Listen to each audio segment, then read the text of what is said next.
Talk Show. Recorded live.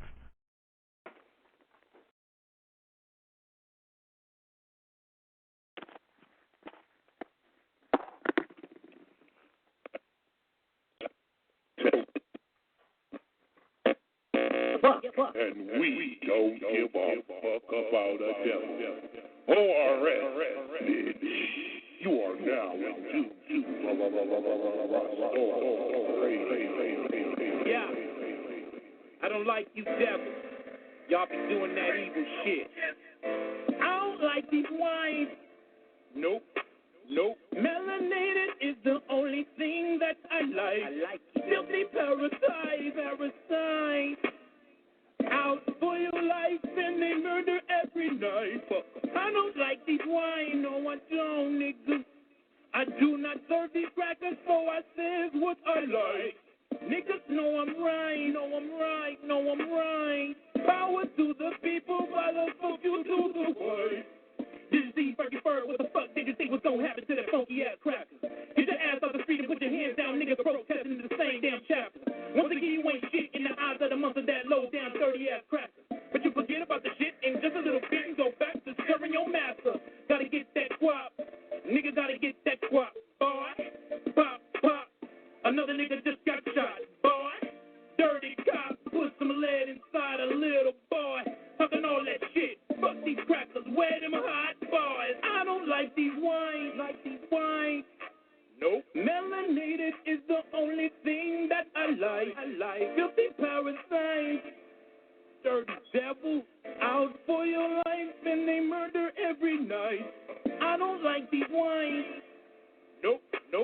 I do not serve these crackers, so I says what I like. Niggas know I'm right, niggas. Power to the people, but the fuck you to the white. Predatory, they crawl their ass up out the cave. Anti-life, they've been devilish since they first was made. Cannibals and faggots, drinking blood like Holyday. I ain't lying, these devils climbed up out the grave. Don't be falling for the shit that they put on TV just to create distraction, dog. A lot of shit that they see is off stage and it ain't really nothing that's popping off. You be surprised at the lies, but I know one thing that I don't need to figure out. That's the fact that they hate a fucking us, and if they could, they would take us all out. But like a true vampire, they needed to survive because you got that melanin so glow. Steal up all our shit, put Whitey in the mix, and you be like, where did all the niggas go? Everywhere they went, always want to run shit, ain't got respect for shit. Genocide, taking lives, eugenics all the time, he's practicing evil shit. I don't like these wines. No, I don't. Melanated is the only race that I like. I like it. Filthy parasite. Out for your life and they murder every night. I don't like these wines. No, I don't. I do not serve these crackers, so I says what I like. Niggas know I'm right. Power to the people, but the fuck you to the white. You might not like me saying it, but you know a nigga's right. Power to the people, but I fuck you to the white. Fuck you.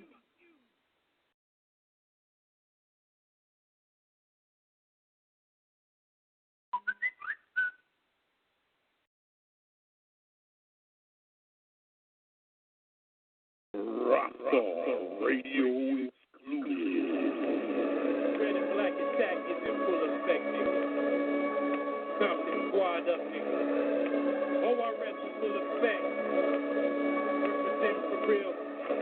On some God shit. I'm trying to tell these niggas what's hotter than a hot nigga. What's hotter than a hot nigga? A God nigga. Holla at me. The comedic type of term, bitch. And you can't get hotter than this guy, yeah? Red lock nigga stepped up out the snake, bitch. All up in the mix, putting on the fucking rig. Got the freak mama trying to send me dick, bitch. Agent bitches trying to set me up a dick, bitch. No hoe, but I break her off like quick. Split it down the middle, you ain't getting out of bitch. Got up, there's a vehicle called a hallway. 5 something more harder than an earthquake. Since I mean the brownie, you just made me have faith. Fuck clean, bitch, I'm eating marijuana cash. Hit the fucking block, what the fuck you supposed to got? I got shit to do, but I got time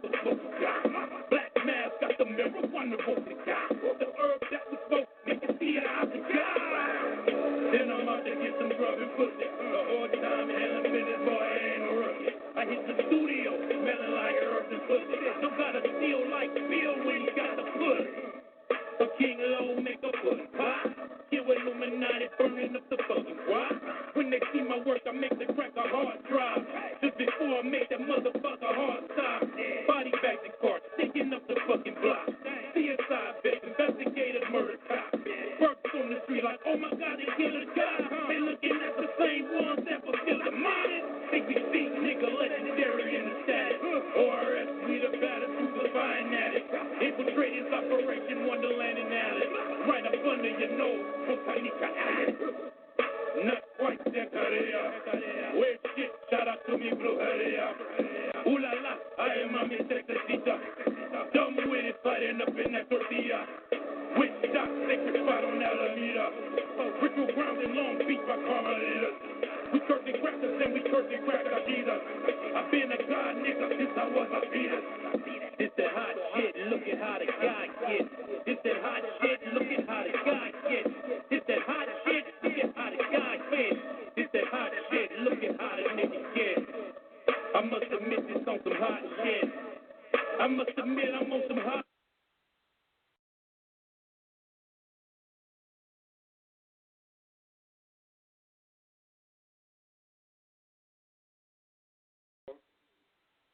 Wildlife rescue workers open up a lot of Dawn. Tough on grease, yet gentle. Dawn helps open something even bigger. What they doing with commercial?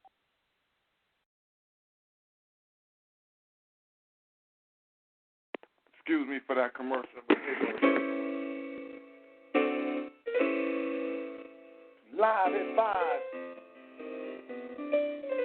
This is our sister Camille. We miss you. You must know by now my love for you was real. So now how does it feel when it's too late? Oh, too late. We all must own our choices, right or wrong. You may not regret sending me away, and I may yet live to see the day when you say, love, I did you wrong. Please pardon my confusion, my silver-forked illusion, but no, I see you now. It's nothing but the reason for my pain. I've heard the wise say, love lines can lead the heart astray, but I refuse to hear them on that day your soul came my way. Shit, I was Mary J. Wheel her down to give my life my all. You said jump, I did. Then you asked for back and watch me fall. Your last words to me, love don't live here anymore. Now you claim to see the light and want a love encore. But you see, that's all I'm blind to me now. I see who you are. You're the reason for my pain, why my heart's scarred. You may not regret sending me away, and I may live to see the day when you say, love, I did you wrong. Please pardon my confusion, my self-absorbed illusion, but now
Black Power family, BB48, my hotel.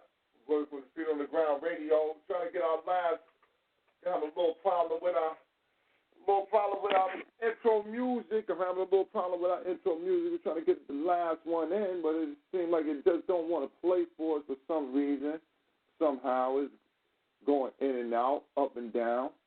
But you know that's sometimes that's how I do. But we want to get this.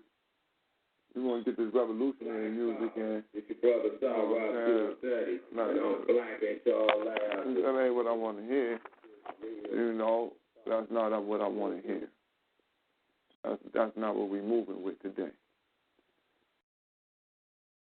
But since we can't get it in, let's go ahead and set it off with a praise Nat Turner, glory to Garvey. Long live the spirit of Dr. Khalid Abdul Muhammad. Praise Harriet Tubman, glory to Ida B. Wells. Long live the spirit of Sister Fannie Lou Hamer. Black Power, BB48.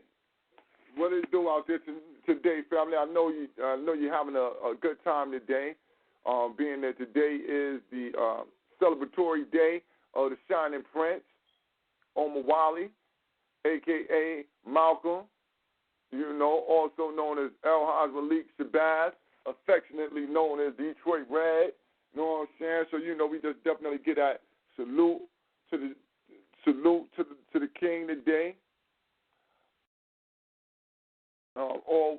We always send the praises up to the ancestors, and he's always ones who's in the hearts and the minds of the revolutionary nowadays.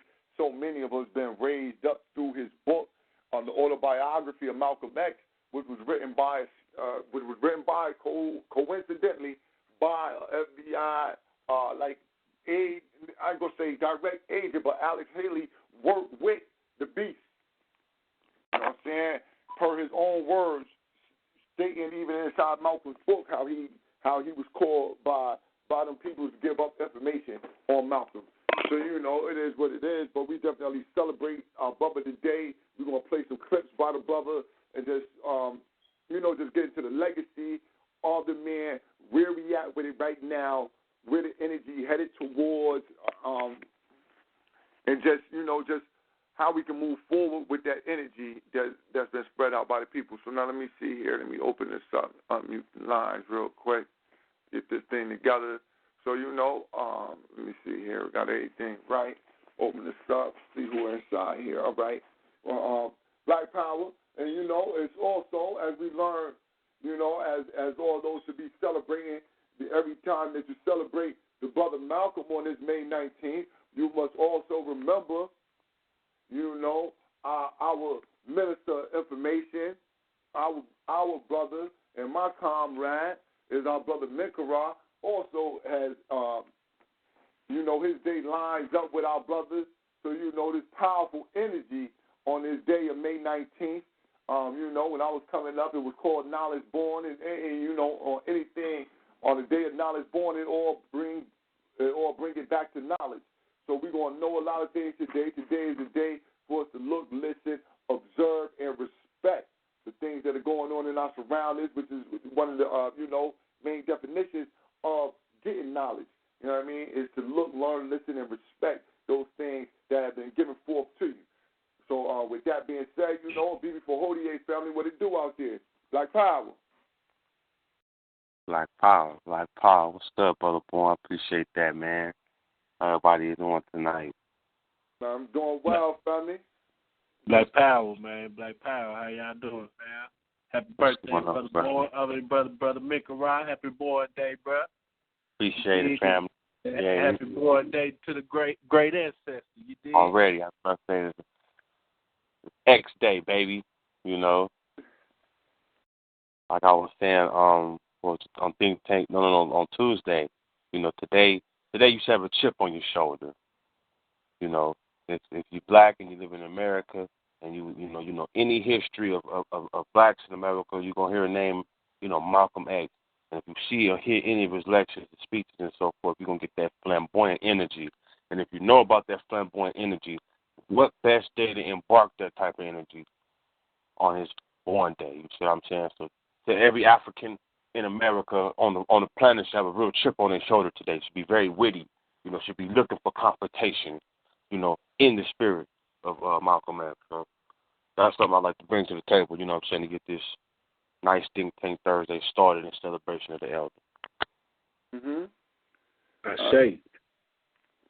But see, fella, you know, it's I'm feeling good. What's going on out there, brother Tim? How you? Man, everything gravy, man. You know what I'm saying? Just been celebrating the day, man. You know, enjoying it, man. I'm seeing the love that our people been giving to the great ancestor, man. It's beautiful to see, you know what I'm saying? Shit. Square business, you know. About back good, you know what I'm saying? You know, we all making memories, man. That's what we doing, you dig?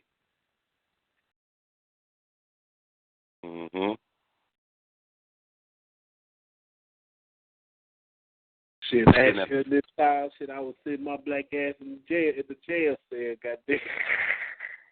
Black power, you know what I'm saying? Telling them crackers, man, this is Malcolm X Day, goddamn, we ain't taking no shit, you dig? Shit. Black power, you know what I'm saying? Oh, yeah.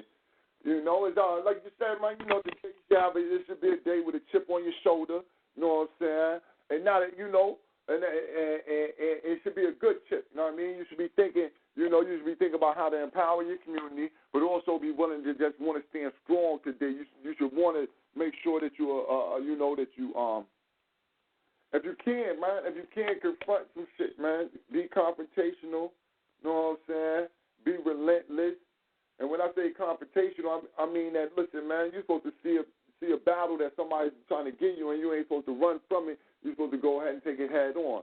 You know what I mean? And that's whatever situation it is. So, you know, I'm feeling good. It's that spirit, brother boy. It's that spirit, man. Yeah, man. Spirit, man. You know what I'm saying? This is what we walking in, man. Dude, I was walking today. I feel good. Black power, man. Black power. I seen that too, brother. Born too. Looking strong, brother. Looking real strong. Yes, sir, man. I felt good, you know what I'm saying? You know, like I said, man, it's been a while. You know what I mean? I've been in this wheelchair for like 10 years, G. You know what I'm saying? But, you know what I mean? I'm up, getting back up at it on the grind. You know what I mean? So I'm feeling real good. Today was a good day to be up, standing outside, walking outside. You know what I'm saying? You know? I say. That's black power right there, brother boy, man. What it is, man. That shit made me feel some kind of way, man, when I see the pictures, bro. You feel me? I was like, my nigga, man. You see?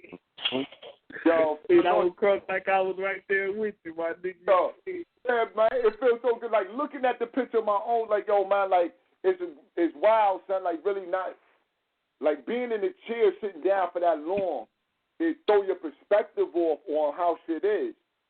So being able to stand up and then be able to stand up and I'm outside with other, you know what I'm saying, with the homie, a daughter out there, whatever, and just to be up, standing up outside, walking down the street a little bit, just to be up outside, man, I'm telling you, man, that shit, shit, man, y'all niggas better appreciate what you can do with yourself, man. Appreciate what exactly, man. That's what I was thinking, man. That shit make the nigga think about them small things nigga don't even be thinking about on a daily basis, bro. You feel me? On some real shit, man, like I said, man, appreciate it. Appreciate what you got going on, man. Trust, you know what I'm saying? Because, like, I appreciate more and more what I got going on every day, but I done seen people who had it worse. So if you see it looking at me, man, appreciate what you got going on for yourself, man. Do something with yourself. Don't let yourself waste away, man. Don't let it happen. Don't let that shit happen, man. Don't be a useless walking person, man. You know what I mean? It's a great gift to be able to get up at any time that you want to and start making moves. Already. Like power, man. Be appreciative. You know what I'm talking about? Yes, sir. Yeah. Be grateful. You know Yeah. Yo, word. Be humble. Like, it make you appreciative, like, yo, son. You know what I mean? Today Malcolm Day, but I'm going to tell y'all something. Man, listen, man. Yo, son, you can't even imagine how I felt when I started wearing underwears again like a regular person. Man. Like, you know what I'm saying? Like, when I first got hit up, son, I was wearing fucking diapers like adult diapers, my G. You understand? You know what I'm saying? I'm wearing these motherfuckers probably 2 years over. It was longer than a year, son. It was longer than 18 months. Wearing fucking Pampers, my G. Fucked up, not knowing if I was going to shit on myself or nothing, not really knowing my body, not really being able to listen to my body. It took over 2 years for me to be able to listen to my body, to be able to tell what was going on with my body. Because for a while it was just out of whack, so shit would go on, and I wouldn't know what was happening because I wasn't used to my body reacting a certain kind of way when I had to go to the bathroom, so I wouldn't know what was going on. Didn't know what I could eat and couldn't eat. What would make my stomach upset? What would, whatever. That shit turned a whole different leaf on just being able to pay attention to what's going on in certain things. Real life, man, I'm telling you, y'all got to be appreciative of what you got going on because you don't want to shit, nigga. You can imagine the feeling being 30 plus years old. You try to holler at a chick and you got on a pamper, nigga. Nick. You feel me? But you know what I'm saying? I ain't embarrassed by this shit now. You know what I'm saying? When it first happened, I was still kind of funny. But right now, I don't give a fuck. It is what it is. Shit is real out here. And you don't want to be in the same situation that I ended up in. You know what I'm saying? And if you ever get in that situation, I want you to know that you can come up out of that situation, man. If you really don't worry about that shit. Have some motherfucking heart, man. Come up out that shit, man. Because we're life, man. It'll happen. It'll happen. Might take time, but shit, man. Time heals a lot of motherfucking wounds, man. As long as you got your feet on the ground, man. Real talk. For business, man. And for through that whole process, man, to still have you know what I'm saying, went about spreading knowledge yourself. Even through, man, you could have been selfish, bro, through that whole shit and just thinking, woe is me, my nigga. You know what I'm saying? Instead, my nigga out here to create this platform, feet on the ground, my nigga. You did, my nigga, waking up the minds, my nigga. And that's what's up, bro. Black Power, fam. Black Power. Black Power, man. Thank you very much, man. You know what I'm saying? You know what I mean? I'm just trying to be me. I don't even know, you know what I'm saying? I don't know how to be no different. I don't know how to be no different. You know what I mean? I just don't. And I've seen it, though. I've seen people get in a situation, man, they just go down. You know what I mean? You know, and I appreciate a lot of things, you know what I'm saying? You know, on a day-to-day basis. So I like to send that love out to the black woman. I'm going to send love out to the black woman. Because I'm going to tell you this right now. Yo, the black woman can she can reanimate your ass. You know what I'm saying? The black woman can resurrect you and bring you back to a whole nother person again. We're the black woman has that ability to help a fractured mind come back because it was through the help of the black woman that helped me come back. You know what I'm saying? So I like to give that respect to the black woman. I say that. Who else be befitting? You know what I'm talking about? Who else better to give it up to? God. I like how you put that, brother. Boy, that's Black Power. Black Power. But dear family, it's Omawali Day. What y'all did today is Omawali Day, baby. There go Malcolm Day today, baby. So you know, man, don't be no political chump. You know what I'm saying? We're going to play a little bit of that. We're going to play a little bit of, you know what I'm saying, Afraid to Bleed. You know, this conversation going to flow. Everybody, you know, we thank y'all for coming out. You know what I'm saying? We're going to spread that on your Facebook or something, you know what I mean? And, you know, let the family know that we're here celebrating, man. And we're going to get the ancestors and the elders, they rightful places. We give them the place to speak. So can't nobody tell nobody else, oh, this is what I think they said, or this is what it sounded like. We let you say it for yourself.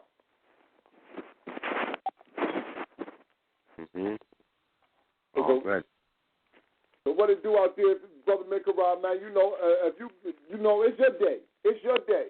You know what I mean? Even though we celebrating the elder, you know what I'm saying? We got also, you being a little younger than me, you know what I mean? we got to also celebrate the youthful energy. That's You right. know what I'm saying? The energy that move on in the spirit. You know what I'm saying? Right now, that spirit right now today. So, family, go ahead, man. Take it on you, Brother Mikarah, man. I'm going to fall back with every clip. Can I start and ask Brother Mikarah a question, man? Before he gets started, man, I just want to know, like, when were you, how and when was you introduced to Malcolm? Please tell the family a little bit about that. Okay. In elementary school, I think I was like in 4th grade. No, I was in 3rd grade, and they wanted me to play. You have rehearsals and so forth, and they wanted me to say the Martin Luther King Jr. speech. So I had to remember the speech, and when I was a youngster, in 1991, that movie came out.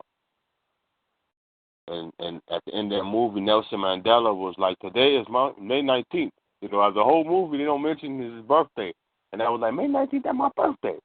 So after watching that movie and seeing Spike Lee, go through the autobiography, I was like, well, I was born 82, 91. I was 9 years old. And after that, I, started slowly gravitating, you know what I mean? My whole, my transition, Malcolm put, I transitioned from, I was in a black church. My grandmother was AME, African Methodist Episcopal. You see what I'm saying? When I turned 18, I got carjacked and I got stabbed up a bit. I got one lung and shit right now, right? And after that, I converted to Islam. I was a Muslim from 18 to 28. I never was with the Nation of Islam, though. But I've studied the Sunni Islam, Habash Islam, so forth. You know what I mean? And just started picking up here and there. But I always, since 10 years old, liked the wittiness and the character of Malcolm and the assertiveness and he brought manhood to the crackers had to respect Malcolm when he talked. Crackers anticipated when Malcolm talked. They had to have their best crackers on cue when Malcolm would talk. You gotta look. We talk about on television, on press, where you got 15, 10-minute slots, and you got to be real prepared. We see it a lot of times where you got individuals who may be speaking for us, who may be leered out of the question in a little 10-minute slot like the European would want it. But Malcolm always stay on point. He would never stay off the topic. You see what I'm saying? He would always drill on subject, and I always, took note of that and wanted to sharpen myself, to that extent as well. And it's crazy because when you study our experience in America with Europeans, there's a reason why they pick and choose our holidays for us. If you study every African culture, just pick one any time era, you'll notice a fascination that Africans have with elders and the deification of elders who make journeys to the next realm and so forth. That essentially gave them their strength because it gave us our identity. We had no problem with knowing who we were because we had so much rich culture that was living throughout our people. We had so much culture that was living in our artwork, which deified fallen elders and so forth. So you always heard stories of folklore dealing with your people and so forth. Now, if the European is a war-driven culture, they learned that a good special is an African documentary. How they came with the gun and the Bible. You see what I'm saying? The Europeans had to take away your deity, which is your strength, which is your identity, and have you identify with their mythology, to identify with their culture. So your ideas and your mindset serves their culture. So them knowing this is the reason why they pick our martyrs for us. The question I have to ask, family today is, look at the character of men that were produced in that era. Not just Malcolm X, but all the other civil rights, activists and so forth. Look at the genre of manhood it produced in reflection to now. It'd be shocking. You don't see it no more. you see athletes in suits. I'm not saying suits show intelligence, but I mean, when you want to assert yourself, Malcolm wore, the Nation of Islam had that because of the image that they gave us and so forth. Plus, they grew up in conservative times.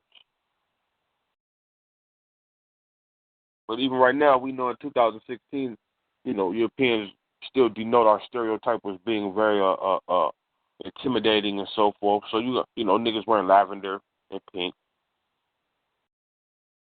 But getting back to the situation with Malcolm, look at the genre of manhood it produced. You have to study the times in which they produced that individual, and I think that's the most important lesson we'll get when you watch. Even when you watch Malcolm X the movie, it's taking you back into that time. You see what I'm saying? And you see just how black everything was. It was racist as a motherfucker, but at least it was honest. It was separate and unequal. Under the lie of separate and equal. You see what I'm saying? I say. Yeah. Okay, that's a better question. Like power to that, man. You think it's any kind of way, you think like to have another, I know we're producing Malcolm X's every day, you know what I'm saying, but do you think that that environment that you're talking about, that culture, you think that would ever that raises that promoted manhood, integrity, you know what I'm saying, things like this, you think that ever come back? You think, you know what I'm saying, what would you think would it take to bring that back? Do you think that did Malcolm's voice have an effect to cause that, or was he like the result of that? I think it's coming back now because every couple generations the youngsters assess time. Everybody on this line, we are the seeds of the civil rights movement. We are the seeds of integration education. What do I mean by that? When you talk to our grandfathers, our grandmothers, and so forth, you notice they have a certain strive about them. They have, you know what I mean? They get shit done. You know what I mean? They don't seem to be lost because they grew up, a lot of them grew up during segregation. So they know how to stretch a penny. They know how to deal with their people. You know what I mean? They have good social skills. Now, with the integrated schools and so forth, and basically that is superseded by the next social class, which is wealth. So we all the products of that. So we get to assess the times, and when we see movies or when we read books and about that time era, we picture like, wow, I know I do. You know what I mean? Mm-hmm. I tell my father, you grew. I wish I grew up when you was coming up, because it was togetherness, because of the segregation. See, now it's integrated, it's watered down. And see what COINTEL has done since then, in my opinion, they have watered down intelligence, meaning they have created this image now where when you watch a Malcolm X speech and so forth, and you see the people there, they were very educated people. They were smart, and they strive for. They got nurses, lawyers. They had, you know what I mean. Nowadays, to speak on that, they've dumbed down everything.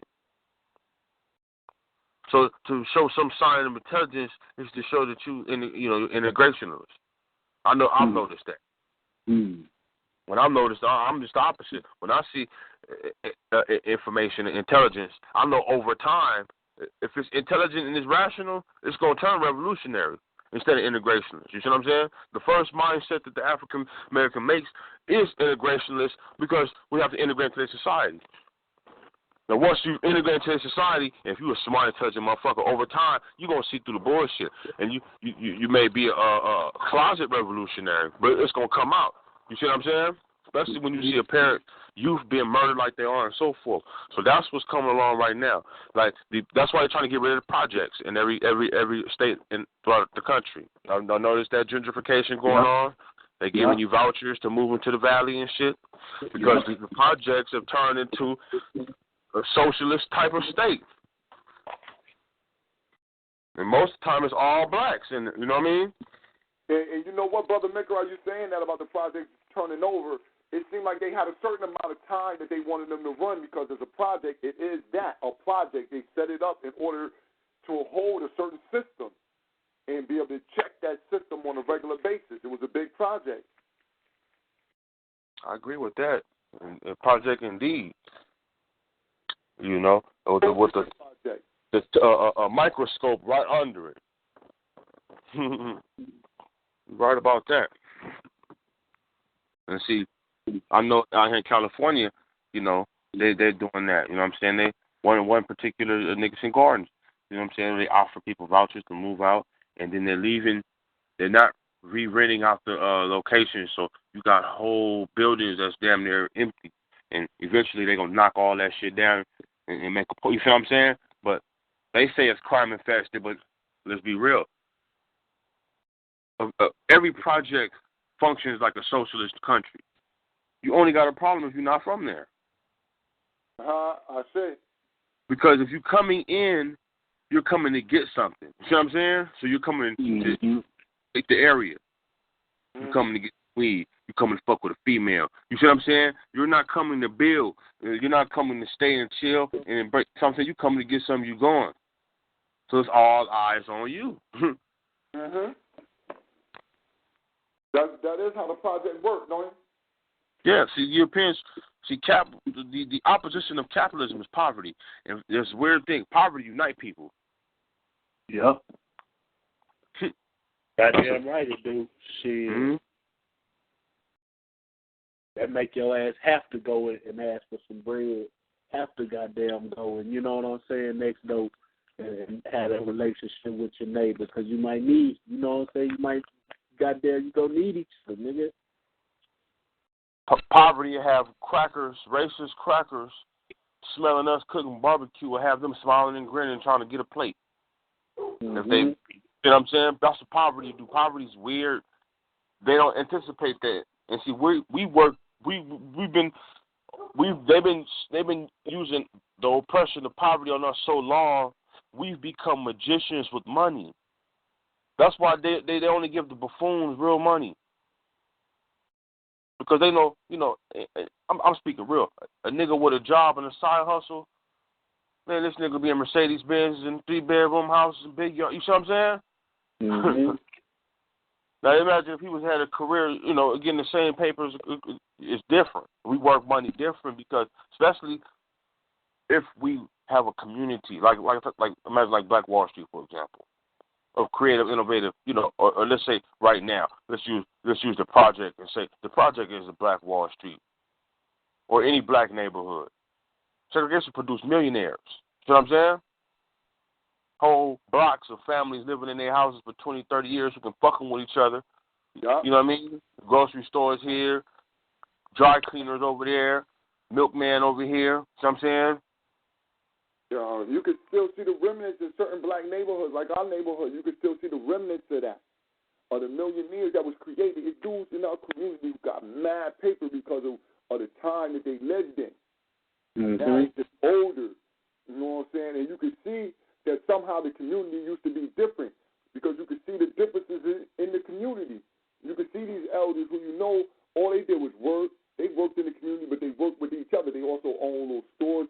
They might have had a job working at, like, the gun manufacturer, but they also had a little side hustle, like you said. They might be doing a little car wash, might have a little corner store, whatever, but everybody's spending money with each other. I'm telling you, my uncle lived down the street, man. My uncle been retired for, like, 20 years, man. He ain't, almost every year he done had a brand new car. He got all type of goddamn S-Class, S55, goddamn a big-ass Lexus truck, new shit, a brand new Camaro out that motherfucker. Every time you turn around, he got some new shit. And all because, like you said, he was in the community way back. And now over time, they still got that paper sitting around each other.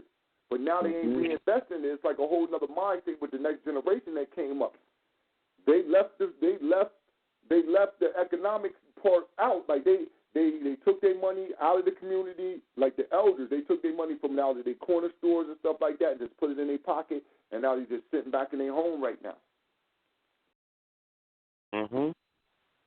And the whole process of jail goes back to segregation. That's how it was with segregation. See, integration opened up the game for middlemen. Couldn't no Indian come to a segregated black neighborhood and open up a store? They had to go to the Indians. Yeah. Mm-hmm. See, integration opened up the game for middlemen who can exploit that shit. I have a right to be here. I can integrate. You see what I'm saying? We was looking at the education aspect of it while they were focusing on our economies and our social systems. And I'm talking about Jews. You see what I'm saying? So we was looking for education. They was looking for the economy.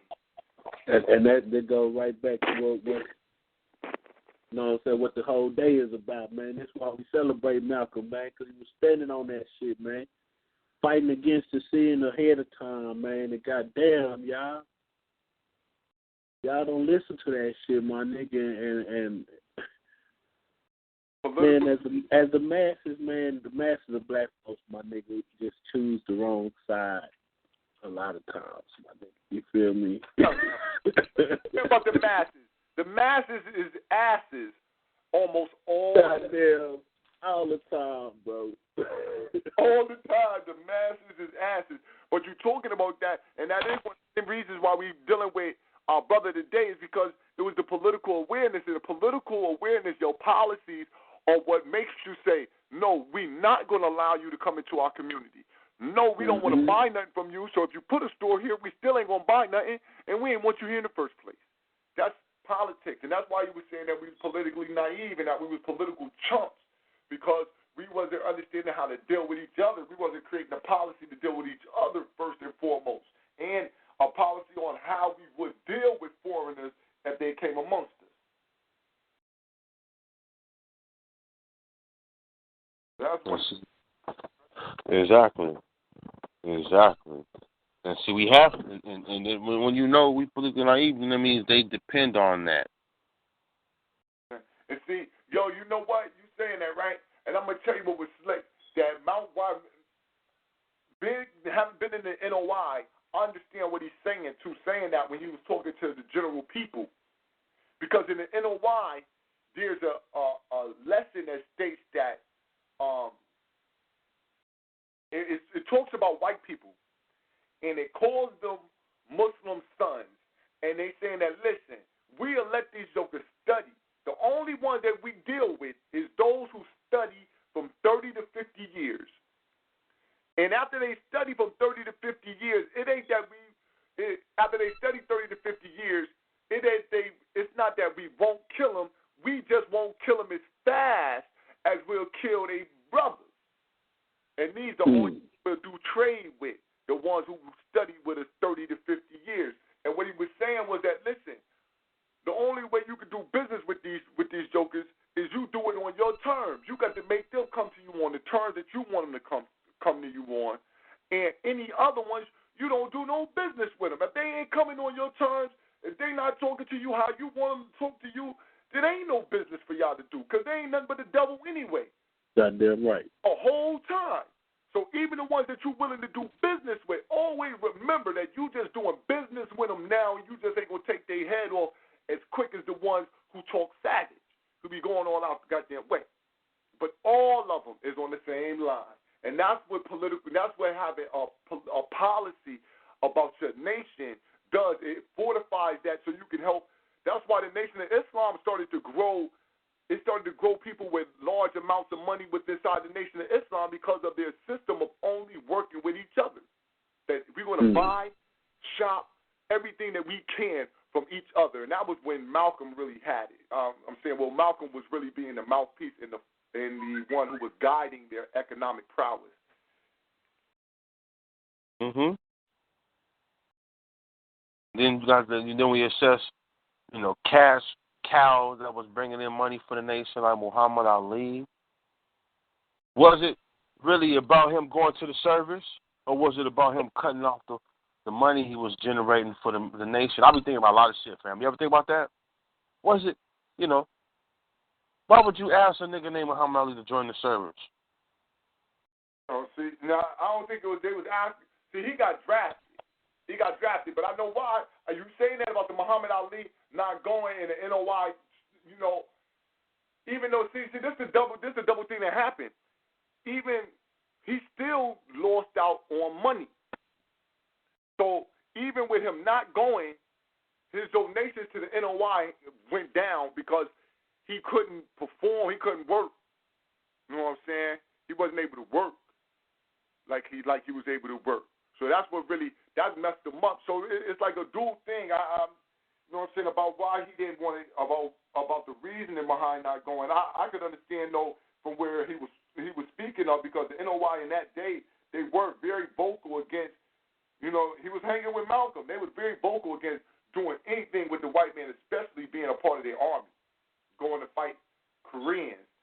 You know what I'm saying? You know the NOI was on that shit hard before they even try to jab Cassius Clay. Mm-hmm. You know what I'm saying? They like, your job's bullshit. Don't send none of us go over here and go fight no goddamn war for you the enemy.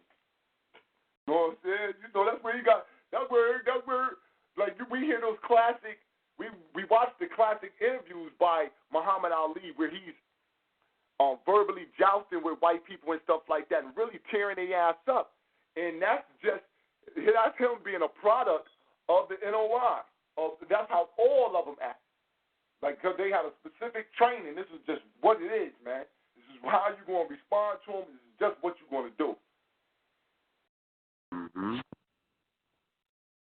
And see, you can't talk about Malcolm without talking about Islam.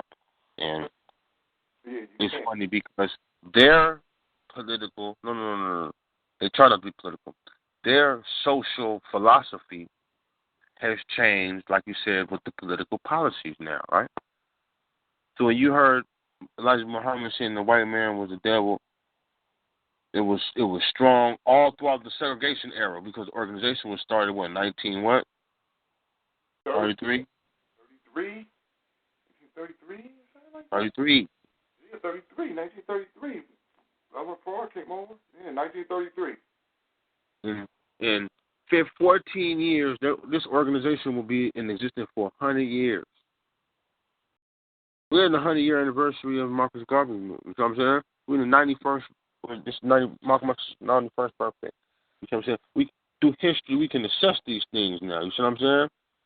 And we can assess that if the present-day leader of that organization, Farrakhan, if he got these niggas, if he's cool with integration marriage, all his talk is spitting the political policies that put in place now, where it was in strictly contradiction of his master's teachers, which was speaking to the policies of the politics back then. You see what I'm saying? Mm-hmm. That's right. Should have kept their regular politics. Instead of changing, they try to change with time. Fuck it all up. You can't change with time. So when you hear a Malcolm X speech, it's like prophecy when he speaks on how them niggas just fell apart. Well, Malcolm be saying that, can't no motherfucker that's any interracial marriage or relationship be put in a place of position to speak for the masses of black people. Mm-hmm. And you got to point your finger at motherfuckers who was in high political positions and so forth, who you may not know was, mingling and so forth, and say that was their interest in the whole civil rights movement. It wasn't for the masses of black people struggling. It was so that they can mix and mingle. You know what I'm saying?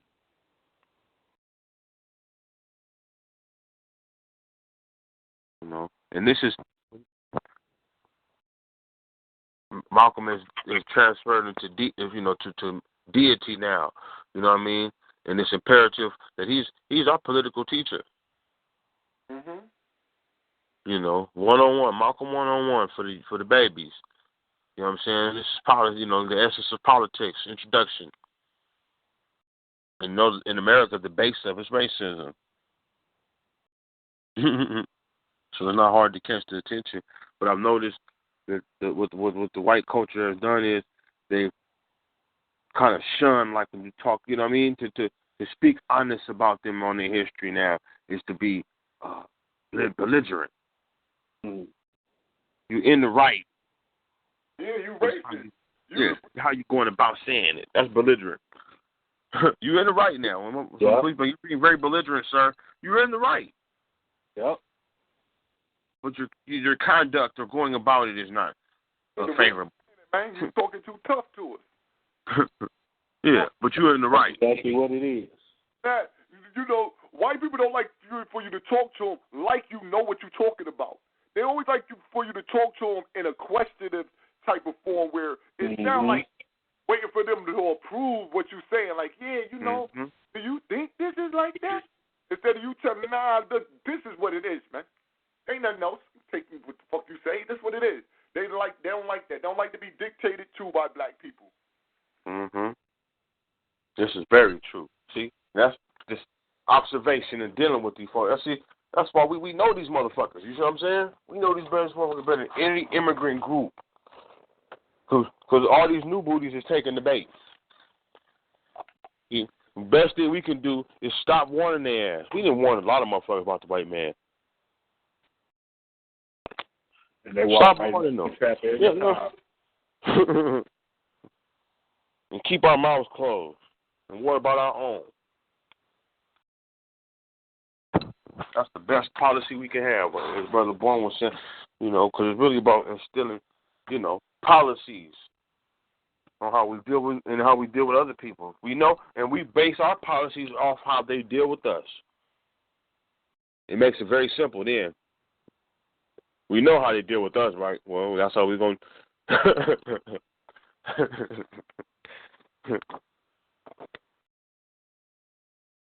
And I mean that in the most basic sense. Nigga, when you get locked up, how they treat us. Not the motherfuckers in uniform, everybody else who ain't our color in that motherfucker. You know what I'm saying? Nigga, I'm the original slave. And you looking at me funny when I come up in this motherfucker. You know what I'm saying? It's crazy out here in California, man. It's crazy all across the United States, but damn, I want to... Man. Damn, we got a secret recording. I ain't never even heard this. The FBI secret recording of Malcolm X refusing to sell out. I never heard that. I'm checking on a couple of different things in order to play a little piece of Malcolm right here, And I just seen a clip that stated that they got some FBI recordings of Malcolm where the goddamn FBI trying to get him to sell his people out from the NOI, sell people out. That's what the captions say. I have to check into this so we can, we try to pull that up.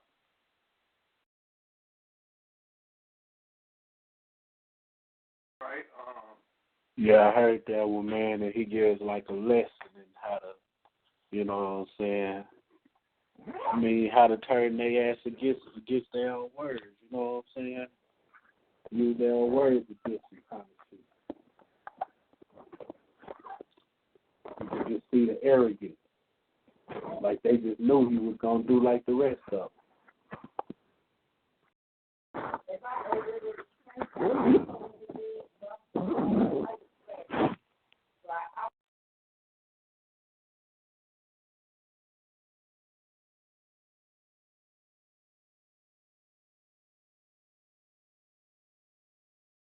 Got a couple different clips that we could play by Malcolm. A couple different clips. Are you looking for one? I got one lined up already, Brother Bourne. Are you looking for one? Yeah. Well, go ahead, play what you got lined up. I'm just looking through because there's so many different ones. I just seen one that I wanted to play, but it's longer than what I wanted it to go. But it's all right. Interviewers, but it's a couple minutes though. It's like 30 minutes.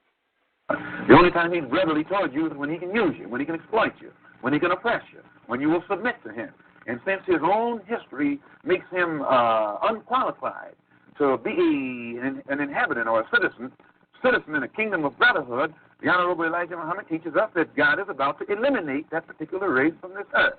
So since they are due for elimination, we don't want to be with them. We're not trying to integrate with that which we know has come to the end of its rope. We're trying to separate from it and get with something that's more lasting. We think that God is more lasting than the white man. So in effect, Minister Malcolm, your movement does not share the integration goals of the NAACP, CORE, Martin Luther King's movement, and the student nonviolent movement. You don't integrate with a sinking ship.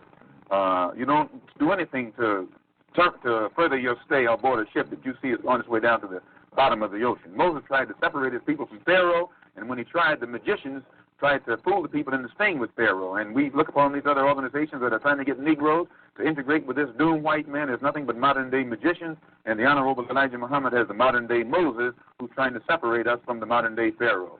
Well, do you feel that the Negroes who are attempting to influence the policies and actions of our federal government, the Attorney General, the President of the United States, When James Baldwin recently had a conference with Robert Kennedy, he took Lena Horne, who's married to a white man, Lorraine Hansberry, who's married to a white man, Belafonte, who's married to a white woman, Edwin Berry of the Urban League, who's married to a white woman.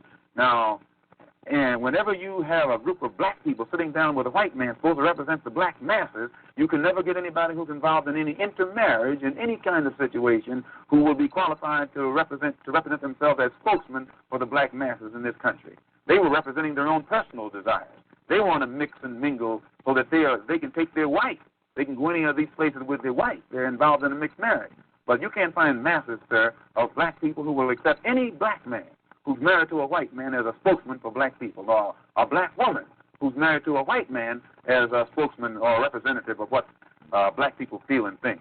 What do you feel the Negro should do in respect to obtaining even more effective protection from our federal government? You never will get protection from the federal government. That's like King is asking Kennedy to go to Alabama and stand in the doorway, put his body in the doorway. That's like asking the fox to protect you from the wolf.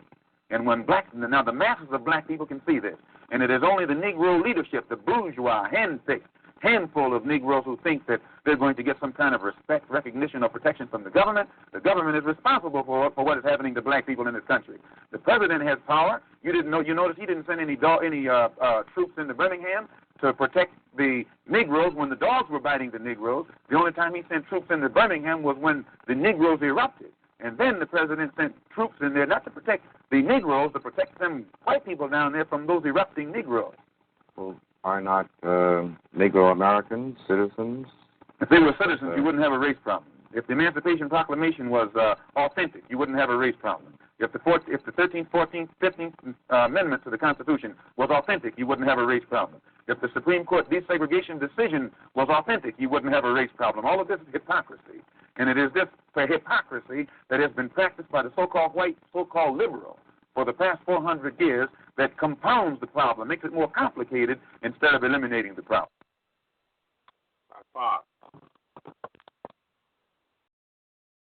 Strong, man. That was strong, bro.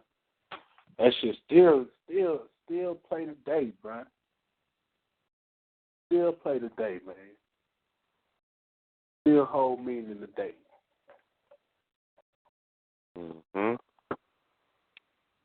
Brother Bourne, you found what you were looking for? Oh, Black Power. No, I'm talking. Okay, I can still let it play now. I stopped it, Let that shit, listen, man, that shit, look, that, you know what, just pause it right there for a second is good, just so we can just touch it, because that, like Brother Tim said, that plays right now today. The brother was so prophetic. He's so prophetic. I think he's one of the most prophetic of all, man, that we done had. You can hear him and just listen. He's telling you this is what the fuck is coming. And y'all going to lose playing this game. One thing that I think is important, you know what I'm saying, to the listener, to the family that's out there, you know what I'm saying, because we always introduce pretty much Malcolm through the autobiography of Malcolm X or the movie, you know what I'm saying, and we know both of those are heavy tools of misinformation. So one thing we have that I love that what Feet on the Ground is doing is playing the words from the man's mouth, man. Mm-hmm. Playing the words from the man's mouth. This is what you want to listen to. You want to go and study the speeches. You know what I'm saying? This is what's going to give you the true Malcolm. Mm-hmm. Not none of them books. Or nothing. I mean, that shit is good introductory information, but don't take that shit as true. You know what I'm saying? Yeah. Listen to what the man is saying, and the man is strong right here. What he's speaking on, man. That shit is so true to this day. You know what I'm saying? Because a lot of these niggas is getting in this shit like for Hollywood purposes. What John Henry Clark called showbiz revolutionaries, nigga. You getting in this motherfucker, and then you pressing this line, talk about it's okay to, once you get in there, oh, now it's okay to fuck the white bitch and shit.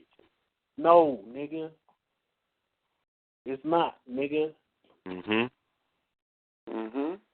Not at all. Not yourself no black leader. You can't do that. Yeah. Not in this day and era. Well, in this day and era, like, you know, morality is so bent. People doing, you know what I mean, all type of shit. But accountability is one that's denoted by leadership. You know what I mean?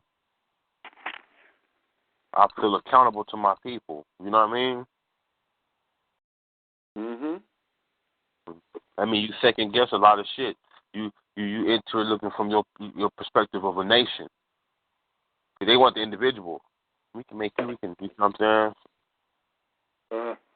I had to put that out there because that's what I hit Ishmael Law with on Amir Roswell when I got on him, because that nigga's wife's, she's not black. You know what I'm saying? Hey, yo, I'm going to tell you something that I learned, man. You can't really, that's what Malcolm said was true. How can you really have the Africans or the black people's welfare in mind properly if the person that you sleep with is the enemy, is not your people? How can you really be like, yo, I don't want and you know these niggas pillow talking. Yeah, you can't. I would trust you with any information, nigga. Get the fuck out of here, nigga. When you go home after, you know what I'm saying, after whatever, you pillow talking with the white bitch, my nigga. Come on, nigga. Or the Mexican bitch, whatever you call her, whatever you want to call her. Whatever you want to call her. We can't tell you no real information. When you sleeping with a Hispanic. Nothing true. We can't tell you no information because we don't know. You right there with the enemy, my nigga. But you know what I mean? See, I can expect that though. I can expect that from someone who's a self-proclaimed Moor. I can expect that. I can expect that. You know what I mean? Moors just, you know, they from Spain and shit. So if somebody speak of Spanish, that was just a Cali. He's practicing tradition in regards to their downfall. He's practicing tradition, more tradition. Go find me a white bitch and go up in her. Yeah. Hey, I got to expect some shit like that sometimes. You know what I mean? That's real talk right there. You see what I'm saying? Oh, man, yeah, no, it's definitely, it's a reality, even though it sounds funny, but it's a reality. That is what it is. You know what I mean? It's definitely a reality. See, that's a dagger that cut real deep. Nigga don't like that. Because that's not a dagger hitting his manhood. Well, it is hitting his manhood because it strikes his ego. Nigga's a weekend warrior. He's a weekend warrior revolutionary. You see what I'm saying? You know, Sunday nights they get their little shit off their chest. But nigga, the affairs that you're speaking on, you're not even qualified to answer because your ass is sleeping with the enemy. And not just in regards to that, like the back then in during integration, when they were trying to pass integration, the worst that was getting it was mixed couples. You know what I'm saying? Exactly. Mixed couples, nigger lovers. And let me add this too, man. You know what I'm saying? That's one of the attacks from Alex Haley and from these white folks on Malcolm. You know what I'm saying? They know what he's saying right there. You can't be fucking with the white bitches or whatever, right? Hey, if you noticed in the book and in the movie, that was one of the main things they tried to goddamn show Malcolm before turning into Malcolm. They tried to show him as a lover of white bitches. You know what I'm saying? As I chose the white bitch over the black girl. You know what I'm saying? Okay, now, this is absolutely. I mean, we don't know if it's true or not, but we do know that they used this tactic before, to try to turn black people against their leaders. You know what I'm saying? To ruin the image, my nigga. You know what I'm saying? When William Styron wrote his book on Nat Turner, the bullshit confessions book, this was one of the main things he tried to say about Nat Turner, that he loved white bitches. This has nothing to do with whether he's a revolutionary or not. You know what I'm saying? This is particularly just to attack the image and attack his credibility within the black community and amongst black revolutionaries. Let me say one more thing. J. Edgar Hoover in the COINTELPRO, what did he say? To discredit the leadership towards respectable black people and towards militant black people. So they're not just trying to discredit these leaders to these Martin Luther King ass niggas. They trying to discredit them to us, nigga, the revolutionaries, the niggas that say we're fucking the white hoes. You know it. Black power. I said it out. Well, Brother Mekara, you gonna throw that other? You gonna play the rest of that? About how long is that clip? Well, you can play it. It's good.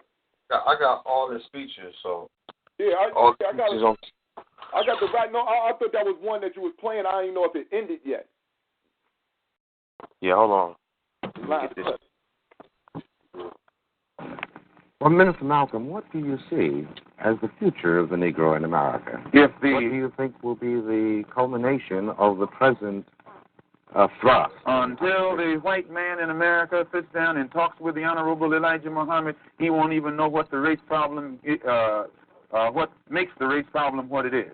And it's just like Pharaoh couldn't get a solution to his problem until he talked to Moses, or Nebuchadnezzar or Belshazzar couldn't get a solution to his problem until he talked to Daniel. The white man in America today will never understand the race problem or come anywhere near getting a solution to the race problem until he talks to the Honorable Elijah Muhammad. Then Mr. Muhammad will give him God's analysis, not some kind of political analysis or psychologist analysis or some kind of clergyman's analysis, but God's analysis. That's the analysis that Moses gave Pharaoh. That's the analysis that Daniel gave Belshazzar. And today we have a modern Belshazzar and a modern Pharaoh sitting in Washington, D.C.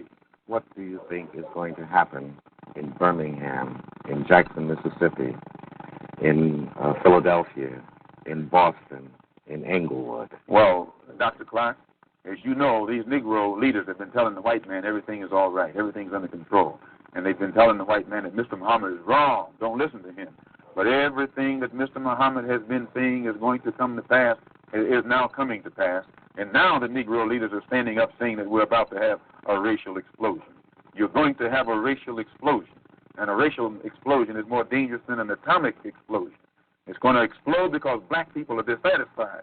They're dissatisfied not only with the white man, but they're dissatisfied with these Negroes who have been sitting around here posing as leaders and spokesmen for black people and actually making the problem worse instead of making the problem better. What will be the consequence of this explosion? Anytime you put too many sparks around a powder keg, the thing is going to explode. And if the thing that explodes is still inside the house, then the house will be destroyed. But what will happen? So the Honorable Elijah Muhammad is telling the white man, get this powder keg out of your house. Let the black people in this country separate from you while there's still time. And if the black man is allowed to separate and go on under some land of his own, where he can solve his own problems, then there won't be any explosion. And the Negroes who want to stay with the white man, let them stay with the white man. But those who want to leave, let them go with the Honorable Elijah Muhammad. As I understand your position, Minister Malcolm, the only thing that can save us from a catastrophic explosion is complete separation. Complete separation is the only solution to the black and white problem in this country.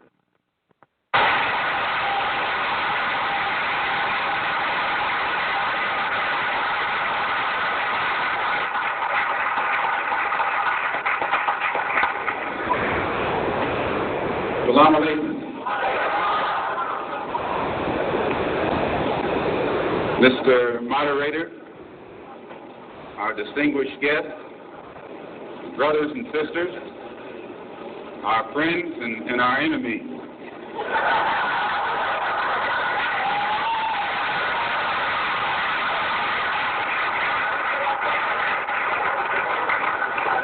Everybody is here. As many of you know, last March, when it was announced that I was no longer in the Black Muslim movement, it was pointed out that it was my intention to work among the 22 million non-Muslim Afro-Americans and to try and form some type of organization or create a situation where the young people, our young people, the students and others, could study the problems of our people for a period of time and then come up with a new analysis and give us some new ideas and some new suggestions as to how to approach a problem that too many other people have been playing around with for too long. And that we would have some kind of meeting and determine at a later date whether to form a black nationalist party or a black nationalist army. Black Power.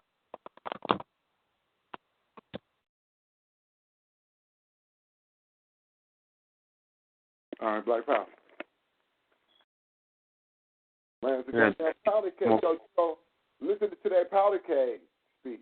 Listen to him, you know. Man, that's, you know, this is what I'm telling you, man. This is what faggotry and all this shit did, man. They done try to put water on the powder keg, man. Or like, and you know, like, yo, if you got explosives, right? Some of them can get wet, and they still be volatile as fuck if they get a little wet. But sometimes they get wet and they just kill it. No matter what kind of spark you put around this motherfucker, it's going to go down. And I mean, it's just not going to blow. Just not going to blow.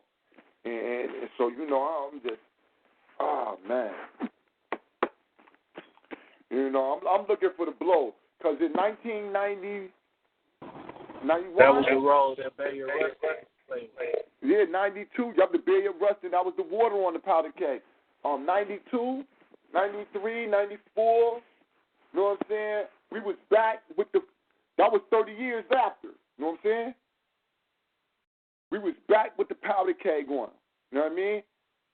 30 years later, we was back. We was volatile to that point of explosion, and somehow we had the water put back on us. You know what I'm saying? They trying to dampen this shit out, but we coming back up on our swing.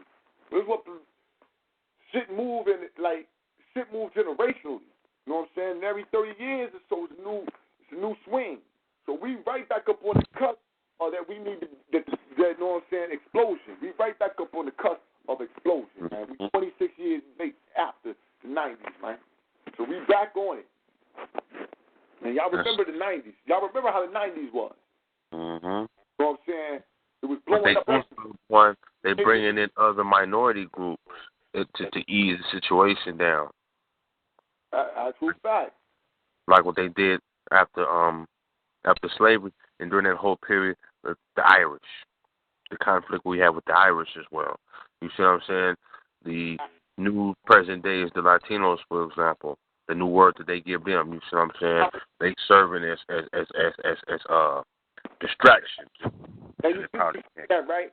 You know what else they did with that? When you saying that in the 60s when we started to get the civil rights, you know who ran right up on that stuff though? It was the Asians and the Puerto Ricans. The Asians and the Puerto Ricans were taking massive advantage of these new civil rights and white women. The white women, they was the ones who snuck in on us when we kumbaya'd with them and felt like if we all linked arms, we would get something together.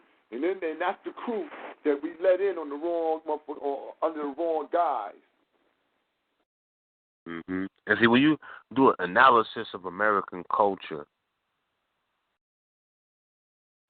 American culture is void of real history. And to have something that exists void of history, it's a fairy tale existence type of situation that takes place. Because when you speak, you know, or maybe I'm saying it wrong. Maybe the people who are most successful in American culture know American history. They can stomach it. what it took to accomplish the railroad tracks being built, what it took to establish the 13 colonies, to build Washington, D.C., to create 150-year tax-free, labor-free slave workforce. You see what I'm saying? Mm-hmm. The individual who suffers in America is one who can't know true American history. Because to some extent, if you know some of American history, you can either do three things.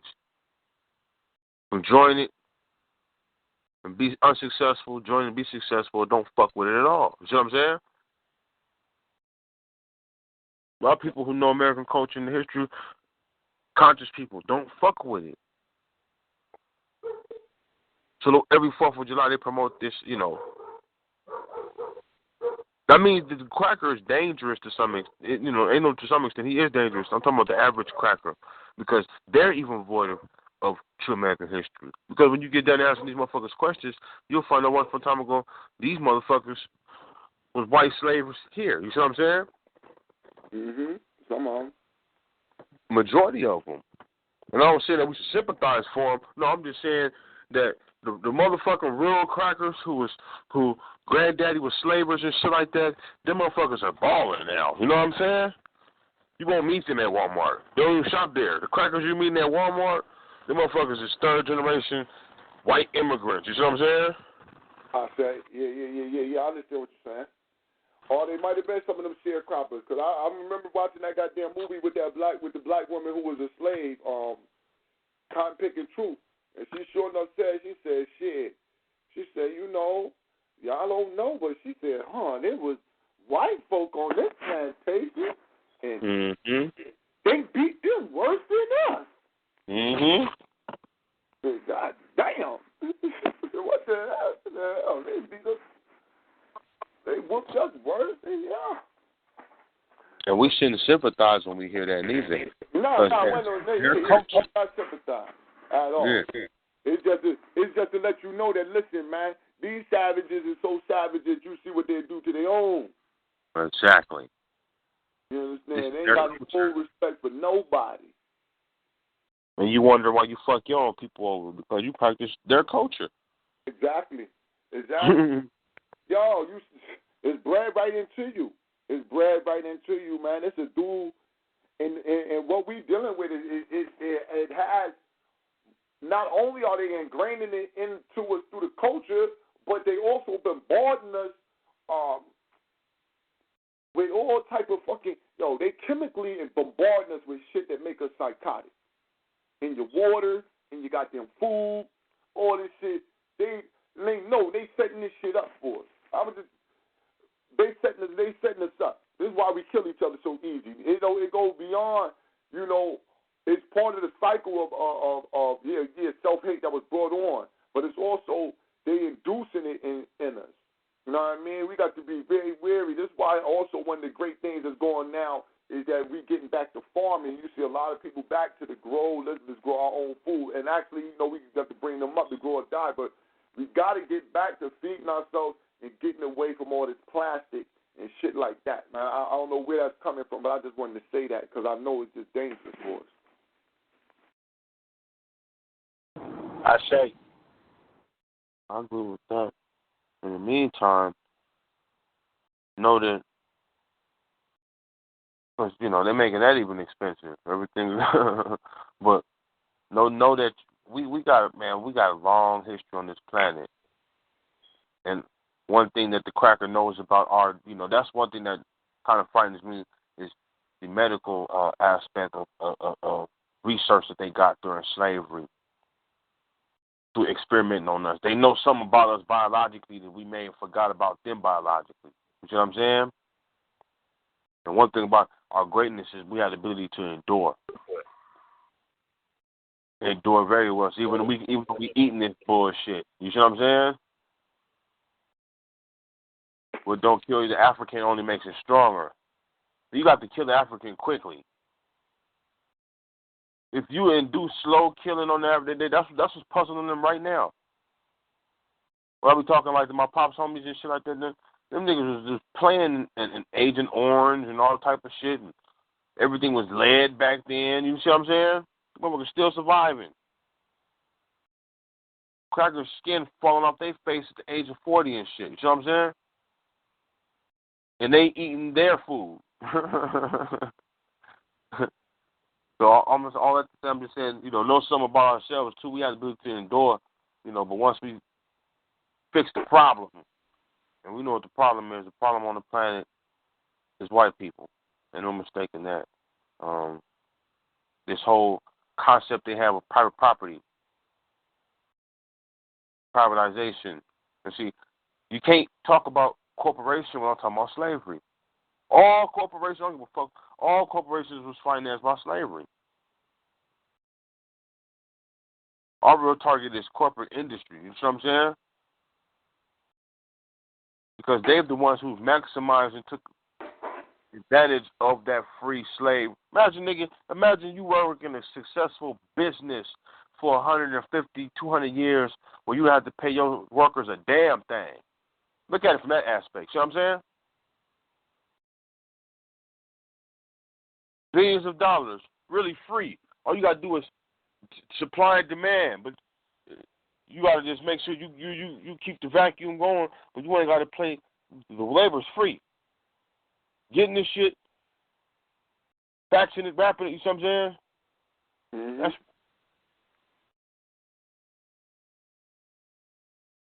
That shit was turning a lot of them nothing ass, po ass crackers into millionaires, man.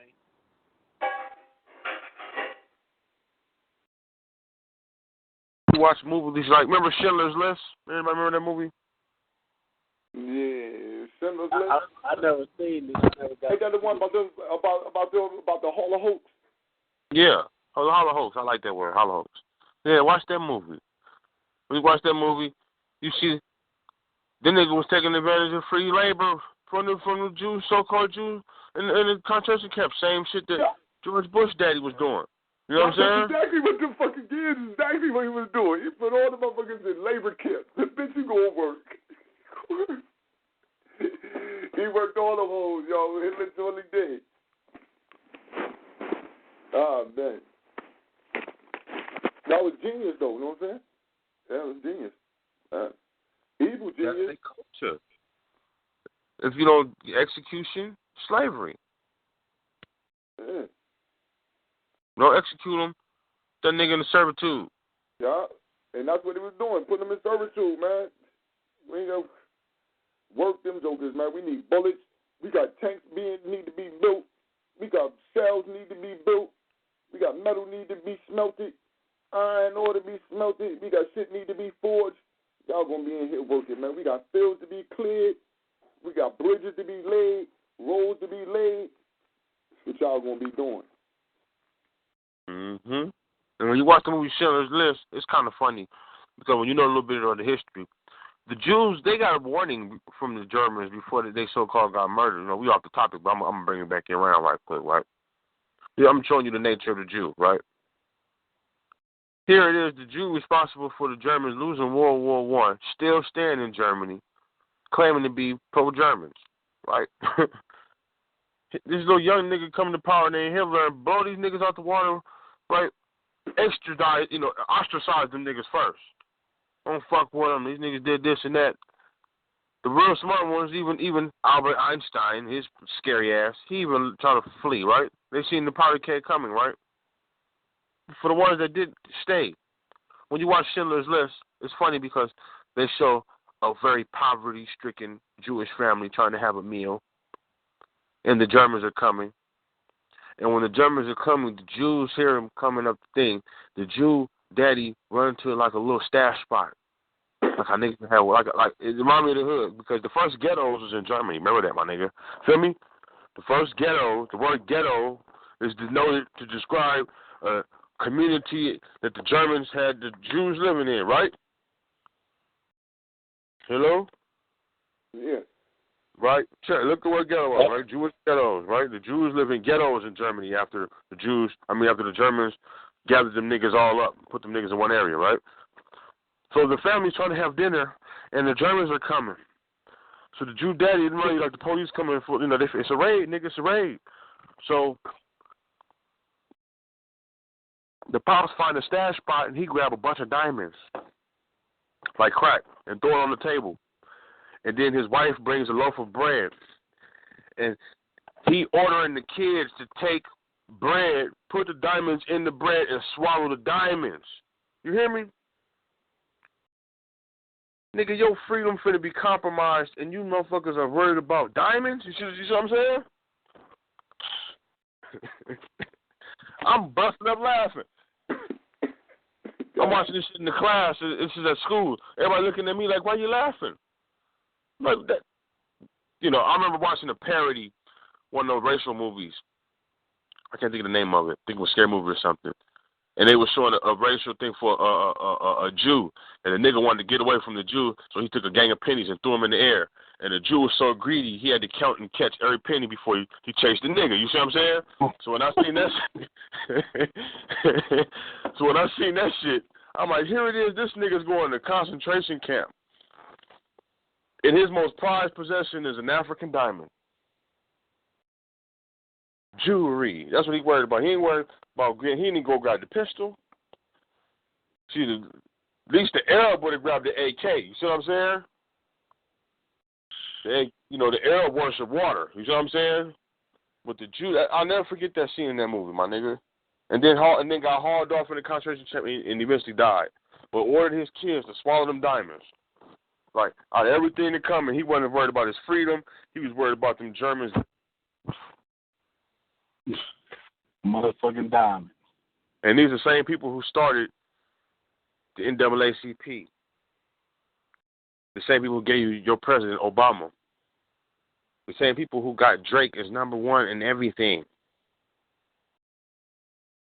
I'm like, this nigga, you know what I mean? It's okay to be Jew, the tough Jew. Like Professor Mackey would talk about, which came in the later half of Malcolm X came up after. He seen this fake state of Israel get produced in 1949. You see what I'm saying? Mm-hmm. And they went from now.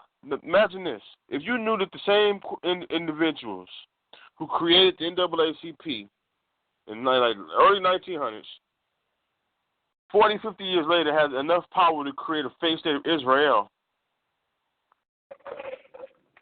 they run a game on us. You see what I'm saying? Mm-hmm.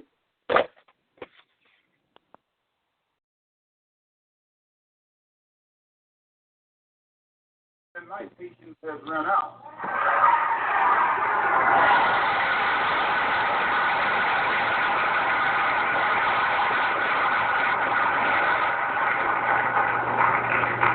When black people who are being oppressed become impatient, they say that's emotional. Please, when black people who are being deprived of their citizenship, not only of their civil rights, but their human rights, become impatient, become fed up, don't want to wait any longer, then they say that's emotional.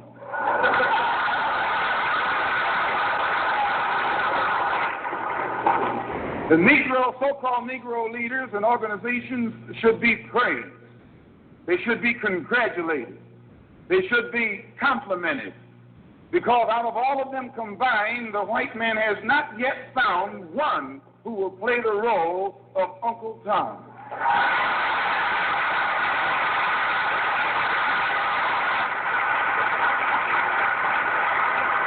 But yet he has found no Tom, no puppet, no parrot who is still dumb enough in 1962 to represent the injustices that he's afflicting against our people. We don't care what your religion is. We don't care what organization you belong to. We don't care how far in school you went or didn't go. We don't care what kind of job you have. We have to give you credit for shocking the white man by not letting him divide you and use you one against the other.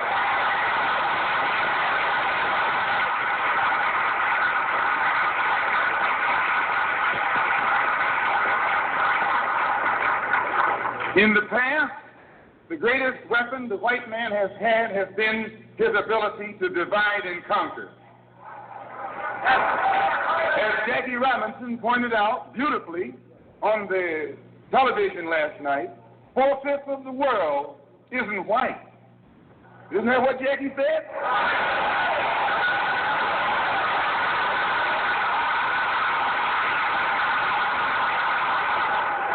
And if 4/5 of the world is dark, how is it possible for 1/5 to rule, oppress, exploit, dominate, and brutalize the 4/5 who are in the majority? How do they do it? Divide and conquer. So if I take my hand and slap you, you don't even feel it. It might sting you because these digits are separated. But all I have to do to put you back in your place is bring those digits together.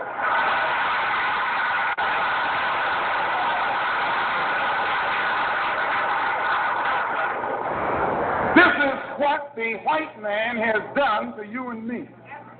He has divided us and used us one against the other. But today, thanks to Allah, you can say thanks to God or thanks to Jesus or thanks to Jehovah, whatever you want.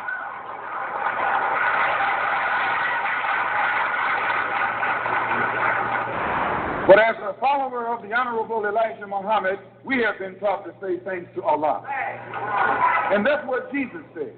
Jesus called on Allah. He said, Allah, Allah, Allah, Allah, to me. I believe what's good for Jesus is good for you. If Allah was good enough for Jesus to call upon, I think he should be good enough for you to call upon. Since the so-called Negro community has shot the white man by resisting all efforts to divide us, I think that you and I should continue to shock him by staying and working together in unity.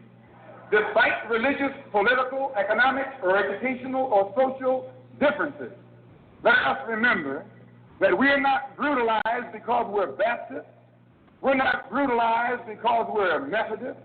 We're not brutalized because we're Muslim. We're not brutalized because we're Catholic. We're brutalized because we are black people in America. The so-called Negro community has shot the white man by resisting all efforts to divide us. I think that you and I should continue to shock him by staying and working together in unity. Despite religious, political, economic, or educational or social differences, let us remember that we are not brutalized because we're Baptist. We're not brutalized because we're Methodist. We're not brutalized because we're Muslim. We're not brutalized because we're Catholic. We're brutalized because we are black people in America. Black power. Black power. Black power, man. Square business. Hey, well, the man, you know, man, what more can you say? You know, Martin said, he said, listen, man, any person jump up, any black man jump up talking about the Constitution, he out of his mind. Don't even worry about him. He's talking about his constitutional rights. You hear a black man jump up talking about his constitutional rights, you know right then and there, man, he lost his mind. Hell yeah. There's something in there, somewhere along the line while he was reading that shit, he started thinking that shit applied to him. And have no history. You know, just do the history of of Europeans and contracts. They still fucking niggas over with contracts now, right? That's their culture. Yeah. I don't give a fuck if it's a treaty or a record deal, nigga.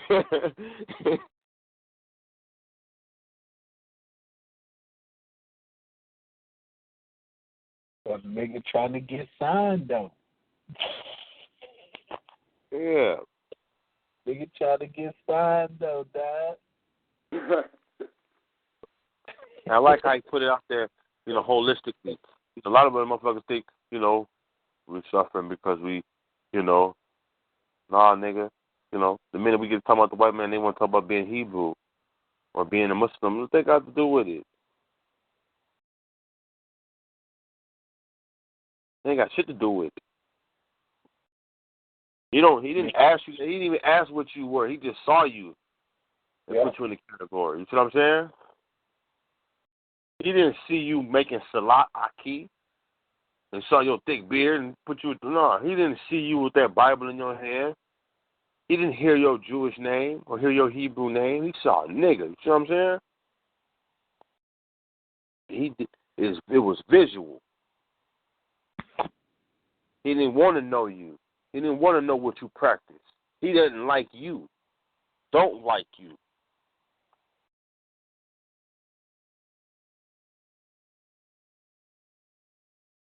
It's a reality because, some of my family members, think that there is some good white folks out there. Brother Tim, Brother Bourne, you know any good white people? You said you met a fair cracker? Met a fair cracker? A square dealing cracker. Have I ever met a square dealing cracker? Yeah.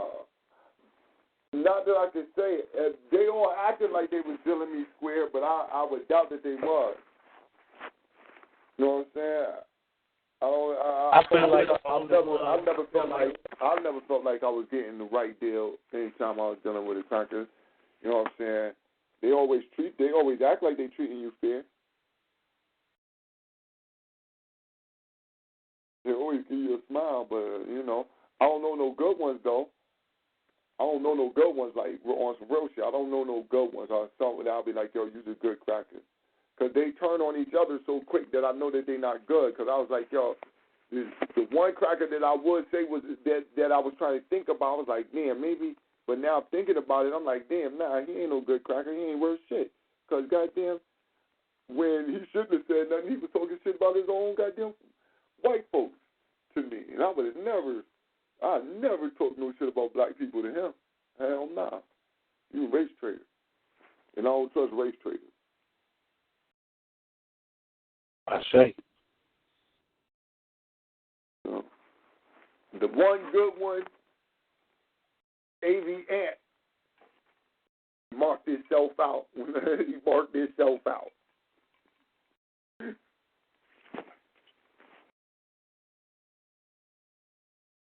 I met some good half-black, half-white people. I can say that. I can honestly say that. So we got to ask the question when you hear that question. Like, I met one good half-black, half-white person that I know that is accountable. You know what I'm saying? Mother, black woman, accountable black man.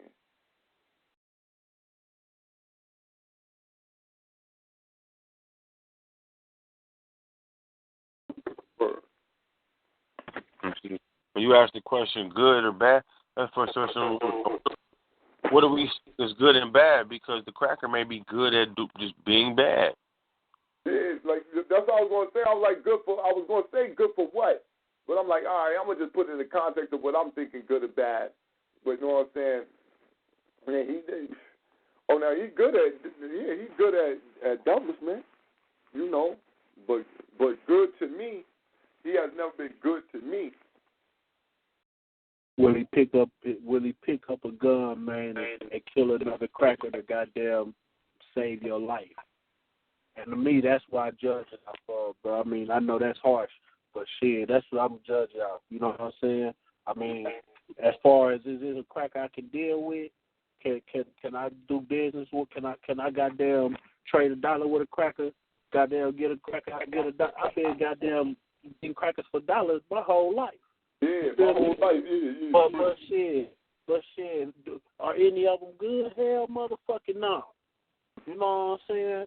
Until I see motherfuckers, I don't want to talk about until I see a motherfucker with a John Brown and goddamn, ain't now one of these motherfuckers about a bitch ass thing.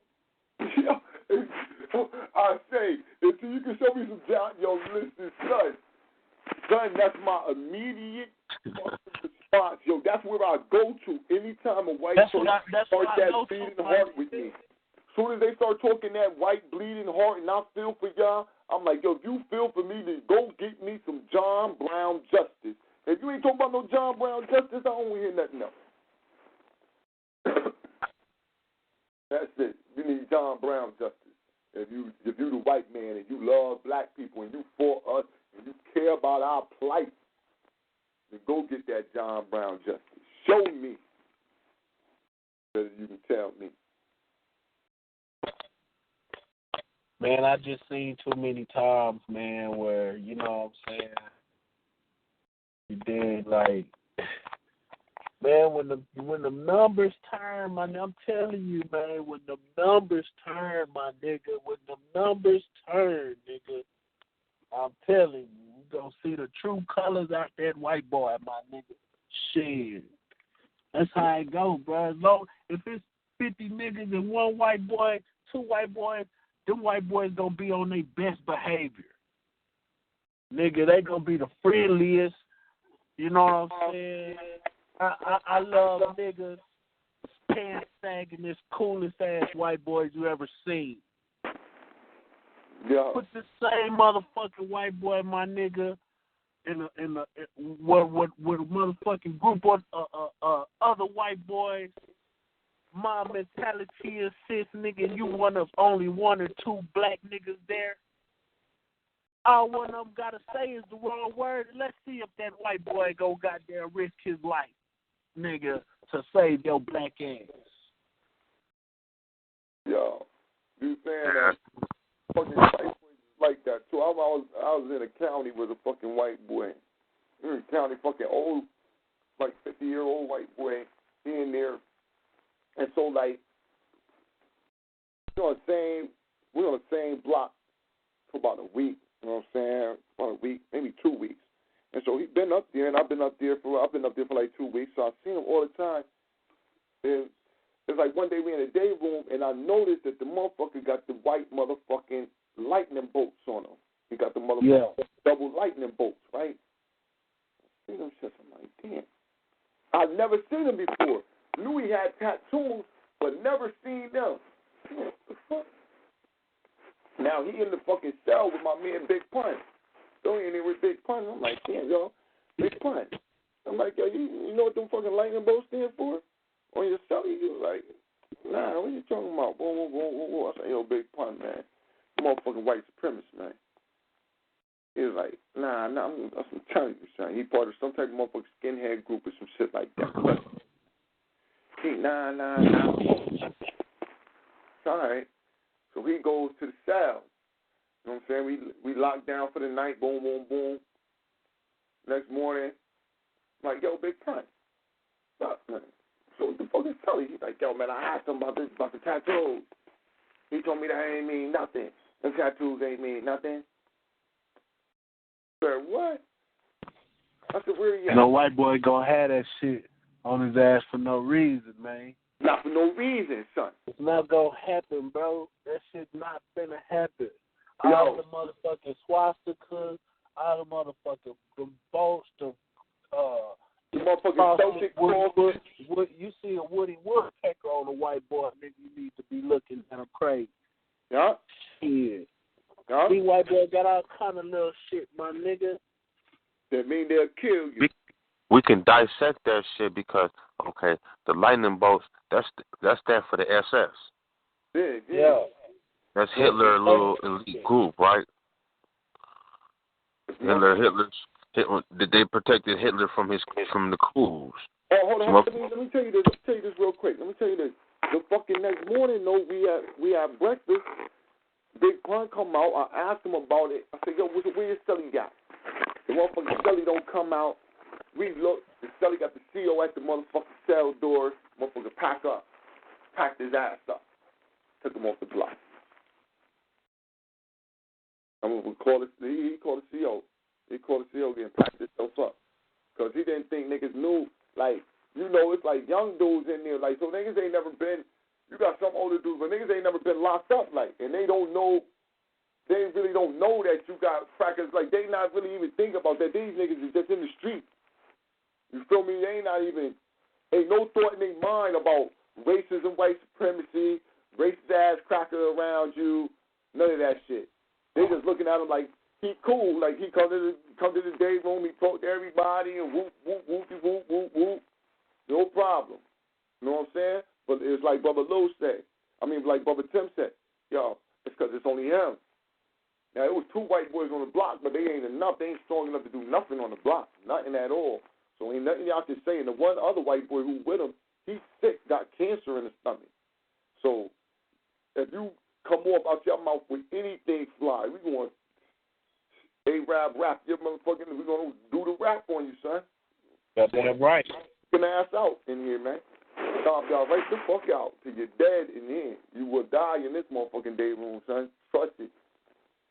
And we try niggas to stuff you in the motherfucking bathroom. You be in there to the CO be like, yo, these motherfuckers ain't locked up.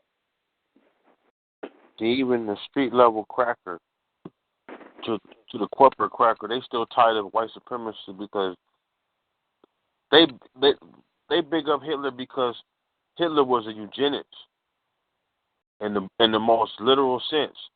That nigga got his ideas from crackers in America. How to execute, how to go about killing these motherfuckers. You know what I'm saying? The sterilize. Hitler created the first cracker sperm bank. Y'all know that, right? So when it comes to that, that's why that was right there. Yeah, I didn't know that. Well, he was on the. Was it on some population control shit? He wanted to create a blue-eyed, blonde-haired German. Yeah, he was trying to create the super okay. So he wanted to preserve.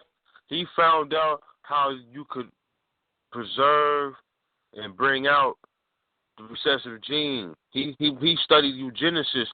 He was Margaret Sanger, all the motherfuckers. So even when you see the cracker in the streets, nigga, he had the lightning bolts. The lightning, when you look at him, it's an S. Those like 2 S's. When you go look at the SS Army for Hitler, they was his Secret Service. They protected him from the coup. And that's what show you that even on the low end, the low level crackers is in on racism, white supremacy. Exactly. You know what I'm saying? It's all levels. They all in. Now they all in at different levels, but they all in. Even the low life, the ones, all of them. You can't exclude none of them from knowing and participating. Nigga with the tattoos, the white boy with the tattoos, and the white man who's a doctor can both have coffee and sit down and both agree that there's too many black people on the planet. I say. And I have no problem with the murder of all of them. Exactly. No, one of them more extreme than the other. One willing to do like the old ways and savagery, and the other one wants to go about it very subtle with science. Yep. Both of them agree that what must be done. Well, one just wanted we should just do it savagely, and that's the argument, how to go about doing it. Yeah, the argument is the way. I don't even think the speed count. The argument is the way. Should we just go blow them all the fuck up, or should we put something in the water? What should we do? See, that's why we must master the art of divide and conquer. We must. I get upset when I see crackers smiling and having a good time. My job is to put one cracker against the other. Instigate all the time. Hey, Tom, you know, man, what's your name don't like you? You see what I'm saying? That's our job. Only people we should be happy with seeing together are our people. And you look at them the same way. Look at that white family over there. You know, just go agitate some shit. How long y'all been married? You know, that's social shit. I'm just using an example, but that's the attitude they have.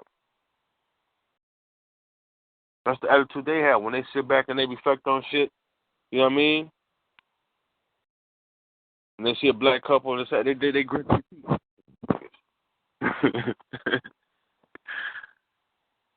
The same way we got an attitude where we like to see anybody shining, looking good, but it all go back to necessity and culture.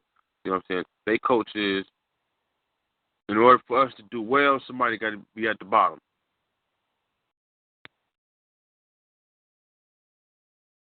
That's the bottom line. Make it very sweet, short and sweet. Black power.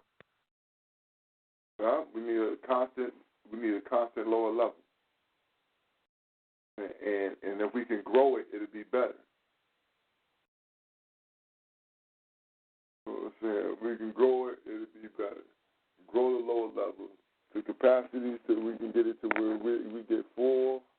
You know what I'm saying? We get as much as we can out of this shit, then we start shutting it down.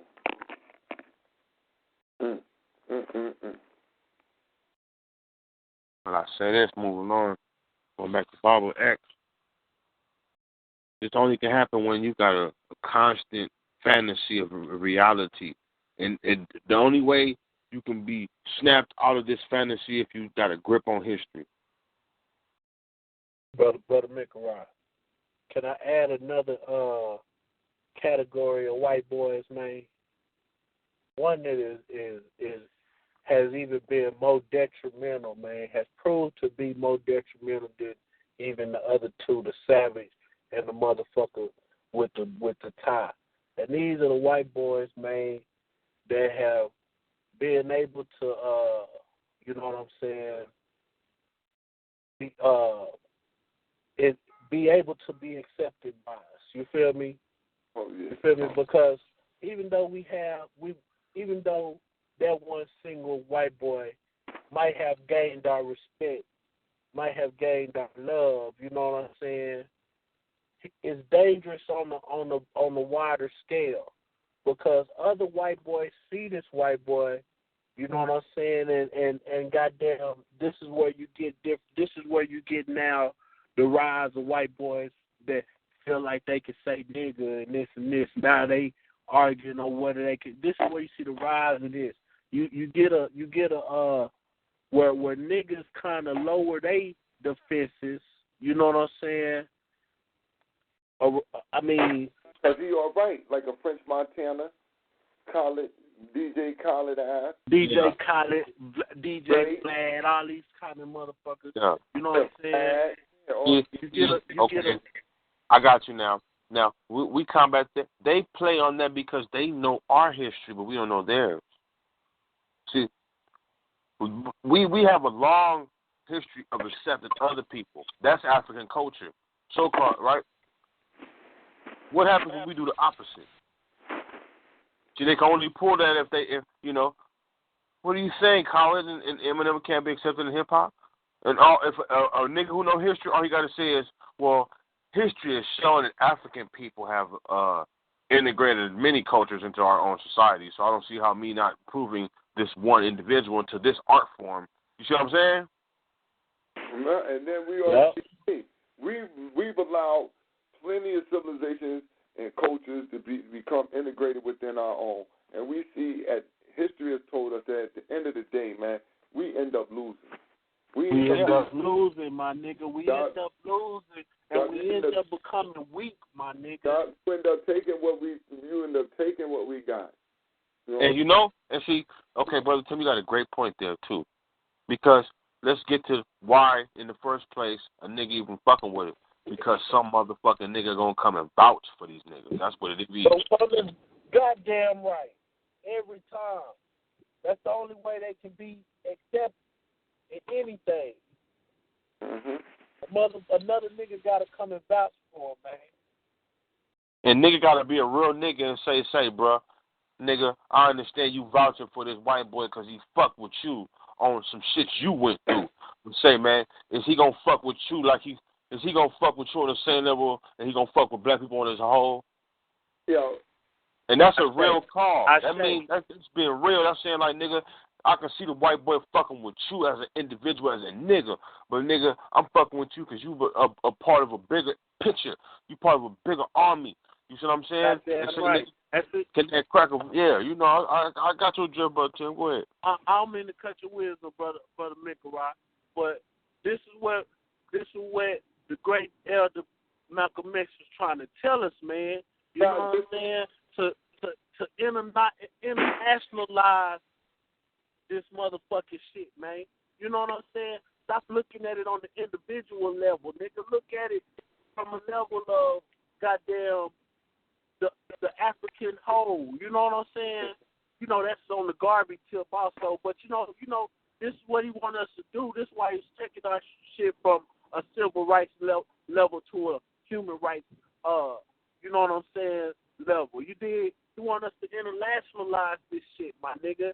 And when you internationalize this shit, you look at history from that perspective, and that shit goddamn will show you, my nigga, that this cracker mean no that cracker right there might be cool on the individual level, but as a whole, he means us no good.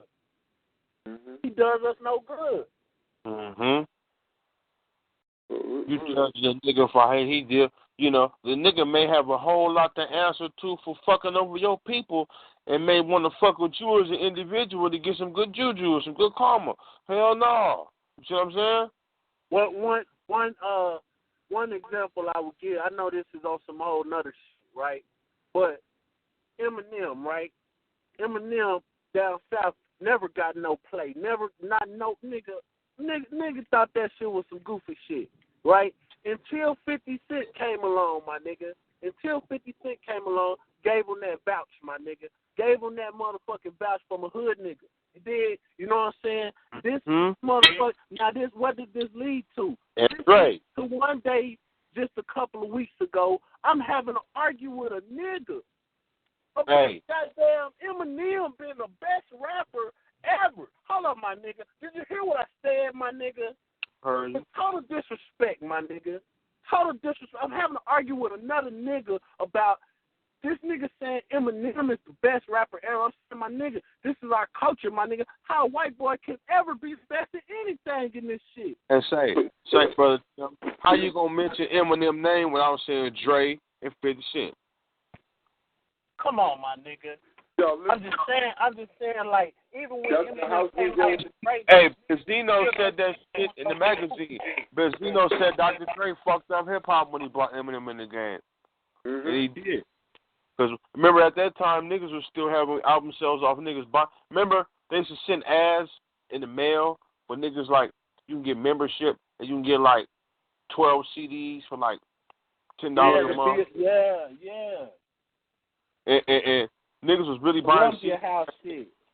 Eminem fucked the game up when he started talking about MP3s and burning music. Niggas didn't even have computers in 97.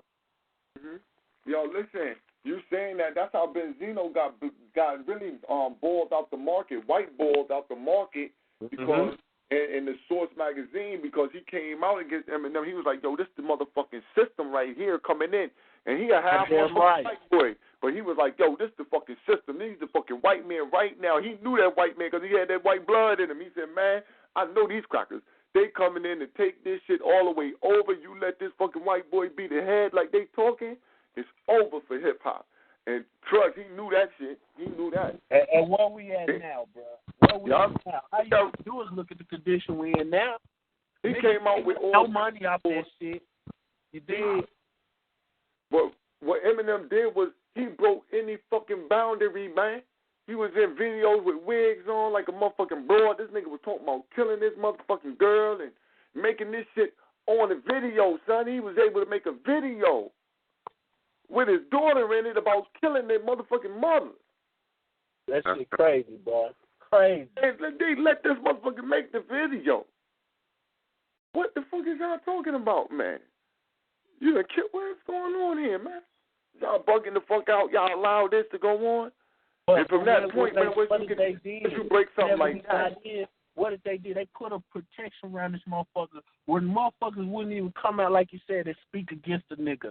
Niggas wouldn't come out. You don't see niggas coming out really beefing with Eminem or no shit like niggas running niggas out of the goddamn. Niggas will run another nigga up out of the goddamn event, my nigga. If the nigga on bullshit. Nigga. See, Google Brother Tim, you own the night. Yeah. Wait, on it, huh? The other half. That, Brother Tim. That's the other half. Eminem. He had no beef. I can't even think of the person that Eminem had beef with in hip-hop, and everybody had some beef at some point in time. Even when they were shooting at 50, when niggas was going at 50 on the record, they still was going at Mobb Deep. Cam and them was going at all them niggas. They was going at everybody who around y'all niggas. Look at the big picture. What movie just came out? The NWA movie, right? Yeah. Now, when Dre left, he left everything. Mm-hmm. He had to sign with Jimmy Iovine and brought the white boy in the game. And Benzino pointed that shit out and got booed out the game. Yeah, you're right. You're right. Because he made that first album wasn't worth shit. His first album flop. It was a motherfucking total flop that's been there, done that. That shit was out of there, nigga. It was the garbage. Iovine said, we got something for you, man. Look, fuck all that, man. We need white boys in the game, man.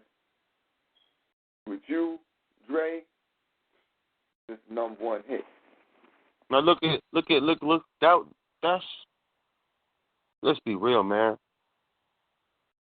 Dre, I respect Q. Well, we on to some other shit tonight, but that's good because all this shit tie into our topic. But Dre had made a lot of mistakes with contracts. You see what I'm saying? He's surrounded with a bunch of negative energy, my nigga. And I'm not hating on a nigga, but let's be real. You watch the movie, how the fuck Suge Knight got him out of the contract with Ruthless Records, right? He get in Ruthless Records, then boom, he started his own shit with Death Row. Leave that shit, sign everything over. And now the nigga's a billionaire. Mm-hmm. See what I'm saying? Man. So what I'm saying, he's responsible for the state of hip hop right now.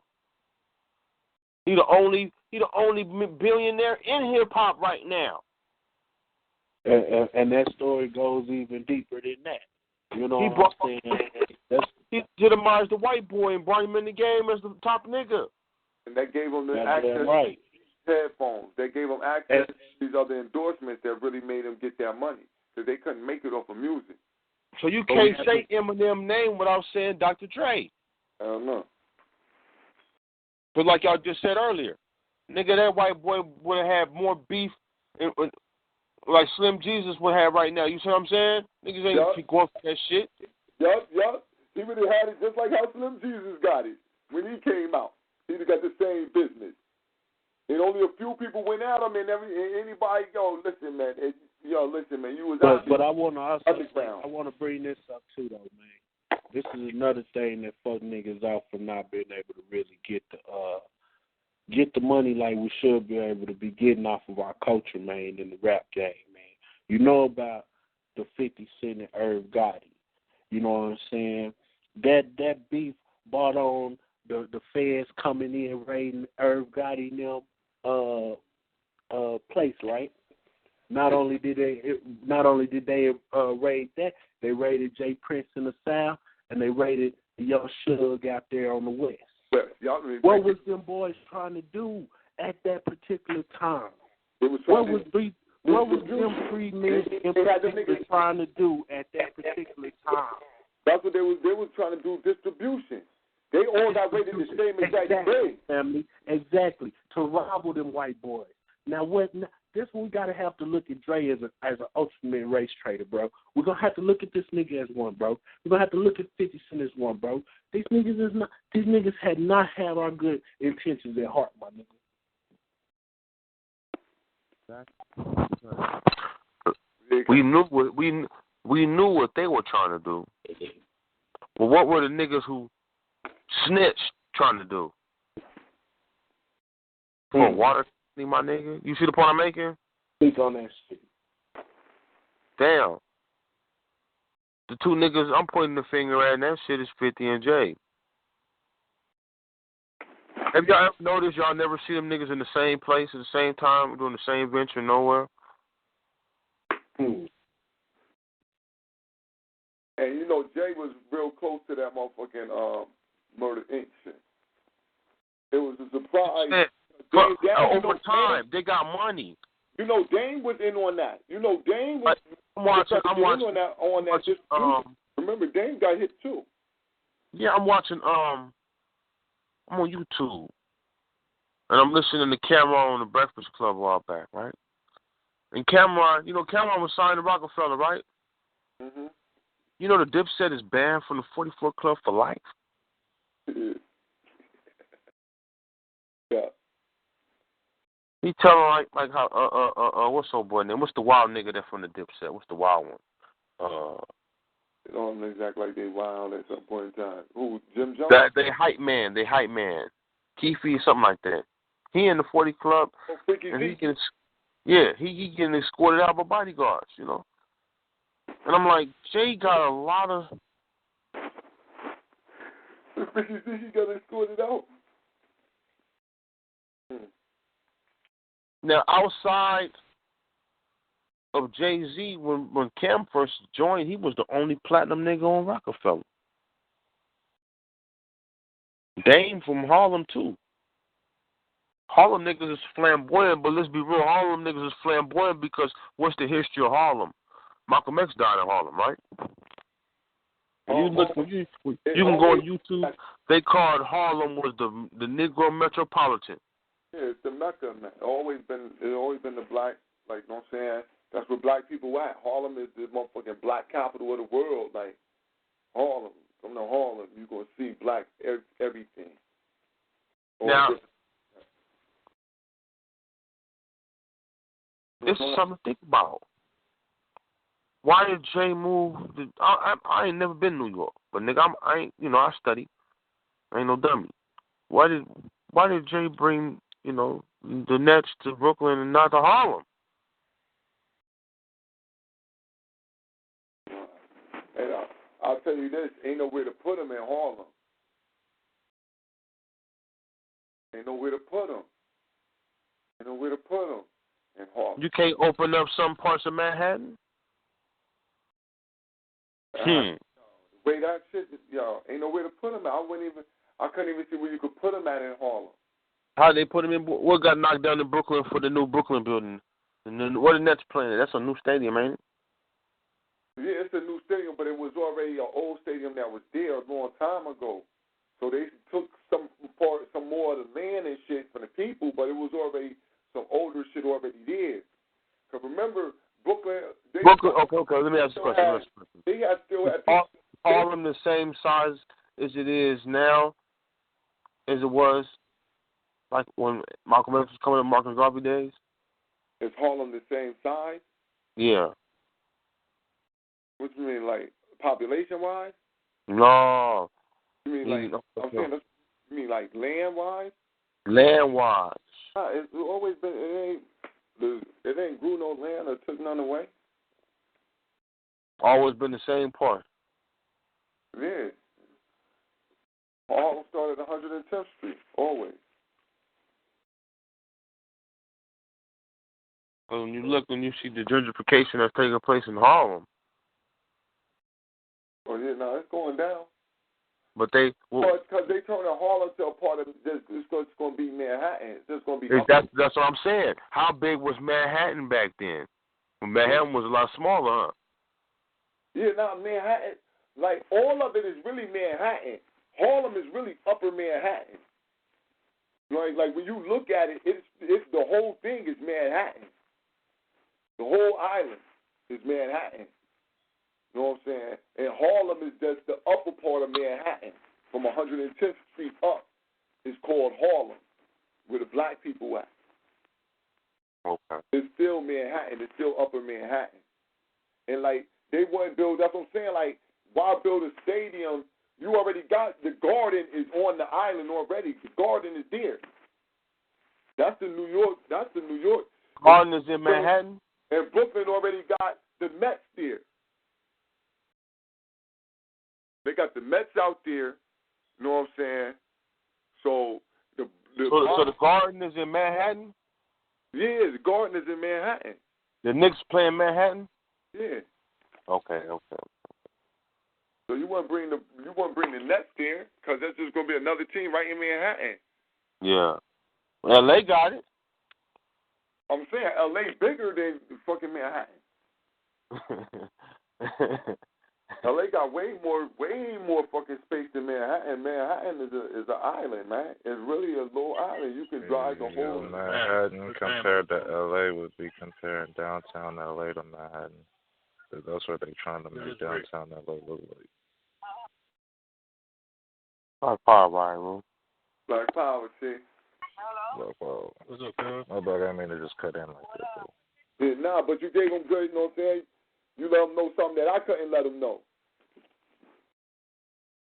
So, like, brother Born been to LA and Manhattan, though, so he knows. I think brother Heru has too, though. Now, brother Heru has. I've been there when I was a child. I was too young to know what the fuck LA really looked like. I'll be back, though. I'm coming black. But brother Heru, you know, he gave that good comparison. So that's what, you know, if you say that, that's the size of what Manhattan is. So it would be like, nah, there's no reason to put another team up in Harlem. Like, Brooklyn a little bit off, a little ways off. So you go put that out there in Brooklyn. Like I said, Brooklyn already got space out there. They already had fields and stuff that was already out there. Plus you already got the Mets out there also. Where the Mets play at? In Brooklyn. Okay. But yeah, getting back to both them cats though, man. You know, I question both them dudes. House Negro, Field Negro. You got that? Who the field one? 50 or Jay? You never hear about them niggas in the same sentence. And they on the same. Well, I thought they were. They're in the same tax bracket, right? Nah. Whole balling like that, huh? Yeah, I think Jay might be in a different. He might be in a different zone. You ain't hearing nothing about Jay got tax problems. You know what I'm saying? 50 got tax problems. You got tax problems. I mean, you know, you might be in a high bracket, but not no. He got tax problems. He getting sued right now. Yeah, know what I'm saying? That's what I'm saying. No, listen, right? But he done already been sued. He paying that money up right now. He paying that right now. Yeah. That bankruptcy shit didn't work? Yeah, some of that vitamin water, a lot of that shit that he put out. When he said didn't he file bankruptcy? Yeah, he filed bankruptcy. But I'm saying, like, a lot of the ventures, a lot of the major things that he put out, like, he got smaller ventures that he's doing, but a lot of the major ventures that he put money into ain't really going nowhere. He a boxing promoter. You know what I'm saying? He putting money into that. He had them G-Unit sneakers. That's out of there. You know what I'm saying? He had those little clothes that he was putting out. You don't see no G-Unit clothes on nobody. People ain't even wearing it. And out here, people don't wear it because these jokers made a whole, like, they crazy. They made a whole Crip gang called the G-Unit. So nobody's wearing that because now it's what the fuck? Now you done associated it with a whole gang. Now this is out there. People don't even wear it. What else? He had the 50-cent vitamin water where, you know, he had some purple vitamin water with his name up there and shit. That's gone. He sold that. Yeah, you know what I'm saying? He got a couple. He doing you know, he getting residuals off a couple movies. He done did some movies though. He got movie money coming in. I say that he got that movie money coming in. G6, the one that his venture too, G6. Remember the Pontiacs that came out? The Pontiac G6. I think I know what you're talking about, but I ain't for sure. Is it? It looks. It's what it looks like. Right, you right on all this. You right on. You know, I'm just adding on. All this ventures is kind of like, dried up. Yeah, a lot of major ventures dried up. Like, so I'm not saying that he don't have other ventures going and that like he poor. You know what I'm saying? But I wouldn't say that he had $100 million. And so, you know, when you're looking at them, when you see, if you just look up there, you just see that when Jay-Z done took his, he done took and moved this stuff into a different stratosphere. And ain't telling nobody how. Nope, he don't get it back. You know what I'm saying? But, that's what it is, man. But you know who was smart, Negro, man. It's the house Negro and the field Negro, man. It's two different attitudes and mentalities, man. Two different attitudes. The field Negro. On the Who the field Negro?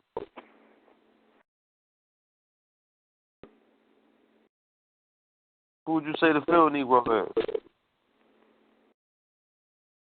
Inside the hip-hop industry? Yeah. Who been doing some field nigga shit? Like, y'all, field nigga shit is some shit like, modern day shit is like how all the niggas from Cameron and them team was able to get their own motherfucking type of deal and be able to get their own money somehow, some way. Yeah. That's field nigga shit. I'm already in here, mama, but so what? I'm in here. I'm gonna be able, if I can get y'all in this motherfucker too, if we all can steal, let us all steal from these motherfuckers too. Let's all steal at one time. Yeah. You stealing too. You know what I'm saying? Some Goody Mob niggas was on field niggas where they was like Outcasts. They made sure they niggas got on for a minute. You know who I see on right now? But if you watch, like, I've been watching Suge Knight lately. You know what I'm saying? Ever since you ain't gonna hear about Suge, man. What he finna go through, right? But TMZ was on his bumper before he caught that case, right? Yeah, that's crazy. And every scene you see catching him in traffic, you catch him in that red truck, the same red truck they say he hit him with. Long story short, he was on a radio program. He was on a talk show program, and he said two of the top selling artists from Compton got the shittiest records from Interscope. I heard that. You talking about Game and Kendrick, huh? And Kendrick Lamar and The Game. And I'm gonna say this: Kendrick been on some field nigga shit, because if that's true, that probably speaks on why his music so. He probably got a shitty deal, and the fact that when he got his bread, that nigga didn't go buying no mansion. That nigga bought a house out in East Val, California. You see what I'm saying? I'm like 15 minutes from there. You see what I'm saying? And right now he on some real field nigga shit. That, you know what I mean? In regards to, man, you turn on the radio, you ain't gonna hear no lyrics. These niggas talking about it's going down in the DM 500 times a day where I'm at. I don't know where y'all at. Do that song play where y'all at? I hate that song. Yeah, man. I don't know what the fuck it's going down in the DM. It's like, it's like hooks. All the songs sound like that. I stayed in Memphis. My kid folks in Memphis, in Tennessee, and it's, that's the South version of our holy city in Egypt. It's a pyramid. The Mississippi is the Nile, right? And out of Memphis is a rapper called Lord Infamous. Y'all remember Lord Infamous? Mhm. That's what they copying that nigga's whole style. That shit was from the 90s when he was with 666 Mafia. You know what I'm saying? Memphis music influenced a lot of ATL music, and ATL run the South. You see what I'm saying? Mhm. What's the old boy name? What's the fat nigga name? Like a Pillsbury Doughboy. He's a producer. Jack the Fact from Memphis. Oh, 8 Ball? No, 8 Ball MJG from Orange Mountain in Memphis. But Jazzy Faye, you heard the producer? Yeah, Jazzy Faye. Yeah. From Memphis. Straight down old 78. You see what I'm saying? Oh, man. And it's crazy because why would, that's another thing. When we talking about ancestors, deification of land, the South is sacred. Not because it's a reason why there's a lot of black people down there in the history, but it's the agriculture. Yo, you saying that a lot of cities in the South, you'll find they got names to either African countries or cities that you'll find, but not, I ain't gonna say a lot, but more than what you expect, the unusual amount. I have names of African countries or cities. Mhm.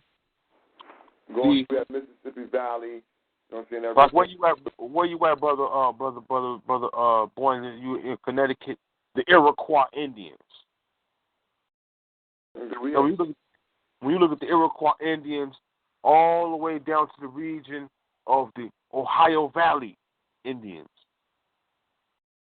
you got mounds all over there.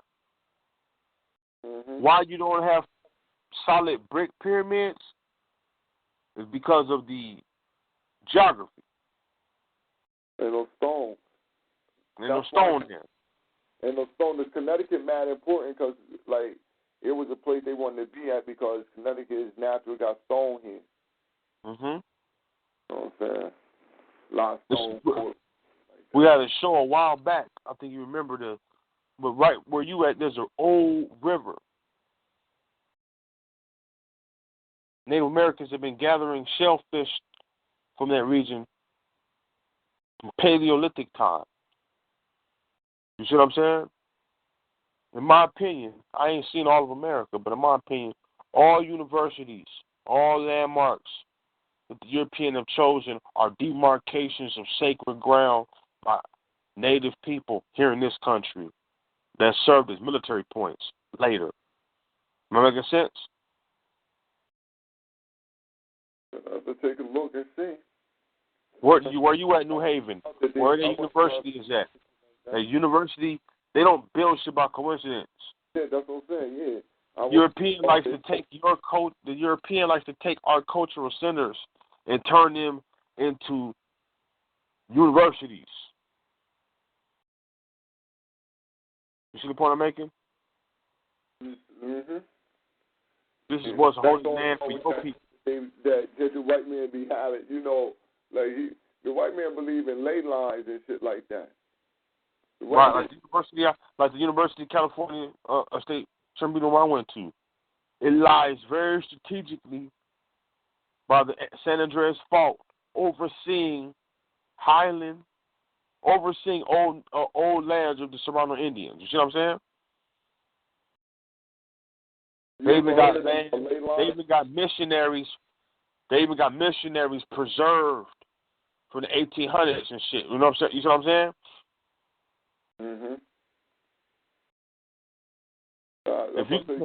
If you look at saying that, I'm just thinking about the things that I've seen and heard white people try to explain for the different things going on the planet, but they got this thing about the planet is surrounded by like an electrical grid. So I would wonder if, you know, some of these universities would lay on some of those electrical grid lines that they always espouse that exist on the planet. See, when you talk to Europeans, the conversation is one of you getting information from them by what they omit. Because historically, and I'm being hunted when I say this, historically, no true European could go past the Bible or the history of the Bible. I'm going to say that again. No European, even if he claims to be a scientist, science for Europeans was created by them revolting the logic of the Bible. You see what I'm saying? Mhm. The first enemy of science was the church. We don't have to identify with this culture because this is not our culture at all. You see what I'm saying? That's right. We were smelting iron, which is a science in itself, a rite of passage. We didn't use it for weaponry and so forth, but I'm saying all that the same. When you talk to Europeans, your whole conversation should be orientated on just getting information from them and what they omit. Because if you talk to them too long about history, the Bible's going to come up. It's funny because, and even if they don't mention the Bible itself, they will give biblical references. Well, in the civilization of Mesopotamia, you see what I'm saying? And a competent historian will sit back and reflect on that and will notice that. And that's the game that's been running around since 1949 that Malcolm was talking about. If the same creators of the NAACP were Jewish and created the Jewish state, how the fuck why are we still waiting to get liberation in Africa? You see what I'm saying? But maybe because the NAACP wasn't created for the aspirations of black people, but for colored people. That's what a Jew is.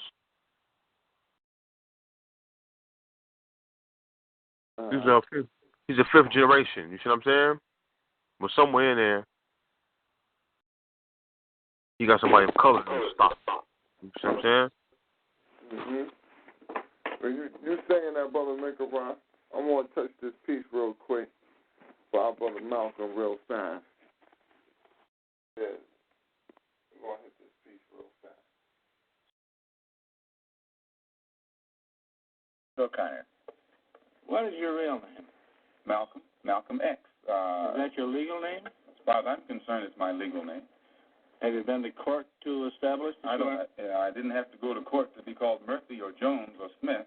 Excuse me for answering you this way. That's if all right. a Chinese person were to say his name was Patrick Murphy, a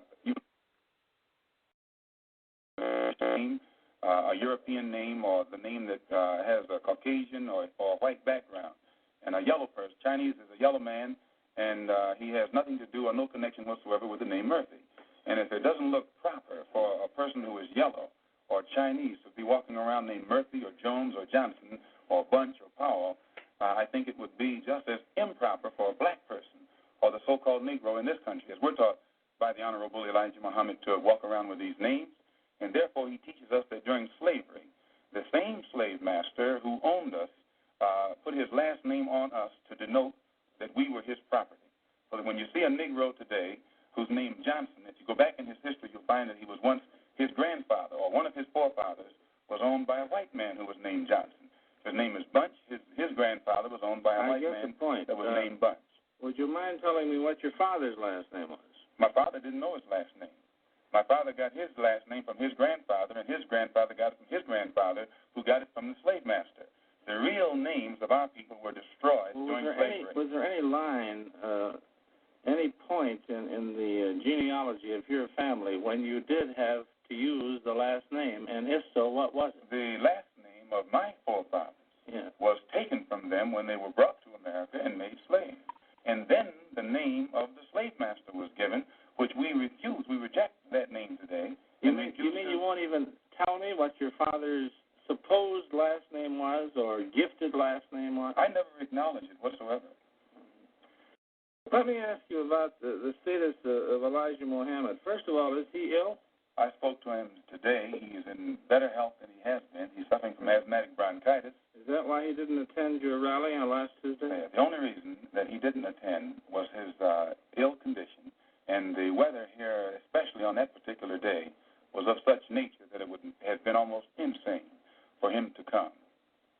Well, now, did you hold that meeting last Tuesday because it coincided with the general election, the primary election?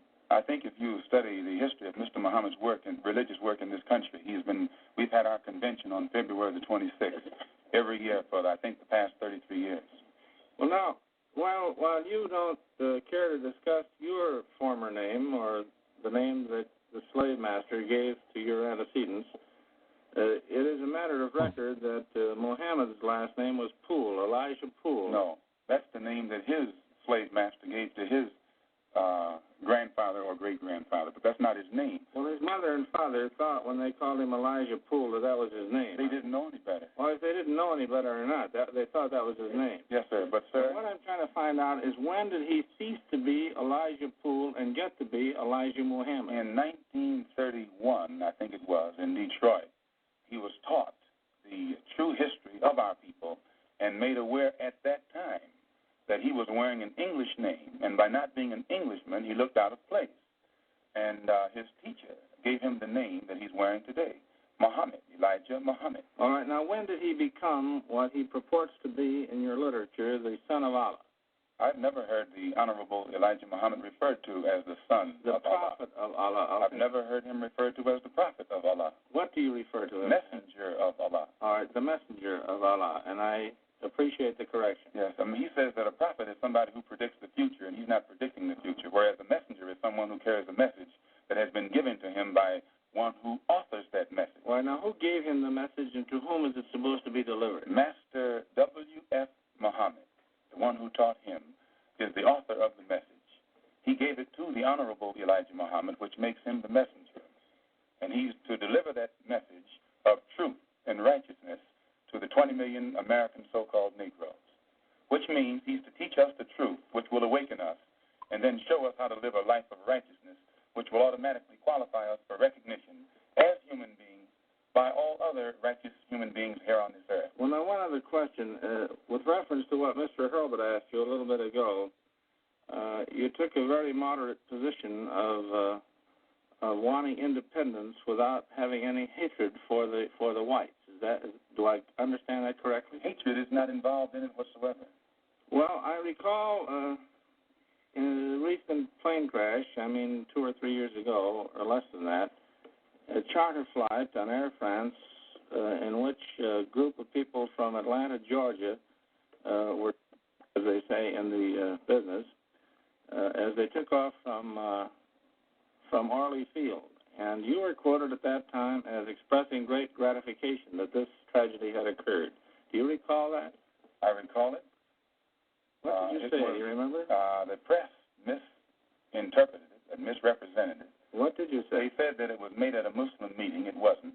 It was made at a rally of Negroes, Baptist, Methodist, Catholic, and otherwise in Los Angeles, who were rallying to protest the brutal shooting of 7 unarmed Negroes by heavily armed white policemen in the city of Los Angeles. And because we are a people who have been taught by the Honorable Elijah Muhammad to never carry weapons of any kind, but to get on God's side and rely on God to fight our battles for us, at the time that these brothers were shot down so brutally, I pointed out at the funeral of the brother who died that God would step in and take a hand in giving us some form of justice for the brutal killing of our brother. And when the plane crashed in France, I pointed out to the crowd at this rally that this was an act of God showing his wrath or complete resentment over the brutal form of injustice that had been inflicted upon our poor unarmed brothers. Were you saying that, or do you believe that? At that time, Dr. Billy Graham was in a crusade in Chicago, and the press, your papers here in this city, quoted Billy Graham as also saying that plane crash was an act of God. And if you take time to check the newspapers, I think that you'll find that this is correct. But no one thought that Billy Graham was so wrong when he attributed the crash of this plane to his God. But when we say that it come from our God, then we're looked upon as being, outrageous. I know, but you took the position that this was a matter of satisfaction to you for an injustice done against you, and I think that that's a trifle severe. We did not think that it was a coincidence that 120 of the whites on this plane came from the state of Georgia, a state that has the worst record in the history of America for the mistreatment of black people in this country. Worse than Mississippi? They maybe are a little less. Mississippi is a little less hypocritical today than Georgia, but both of them are still practicing the same thing. Now the whites in Georgia bite Negroes with a smile, whereas they used to bite them with a growl. But they're still being bitten, and we don't think that it is any worse to be bitten with a smile than it is to be bitten with a growl. Mr. Calvert, while we're on the subject of Mississippi, what is your organization's position of what happened in Mississippi in the past? Such as what? Such as the James Meredith incident and the enrollment of him in the university. Well, the Honorable Elijah Muhammad wants justice for every one of the 20 million so-called Negroes, and to just take one Negro and stick him in college with the aid of 15,000 troops, and at a cost of $6,000, is a disgrace. It's a waste of taxpayers' money. It's a farce. It's hypocrisy. Because if it's right for one Negro to be forced into that university, then every Negro in the state of Mississippi who is qualified has the same right to go to that university. And if the government is not ready and willing to to enforce the right of every Negro in the state of Mississippi, then, in my opinion, sir, it's only hypocrisy to pretend that they are for justice by pushing one Negro in and blowing it up all over the world to make it look like they're solving the problem when millions of black people in that state are still going to segregated schools and getting an inferior education.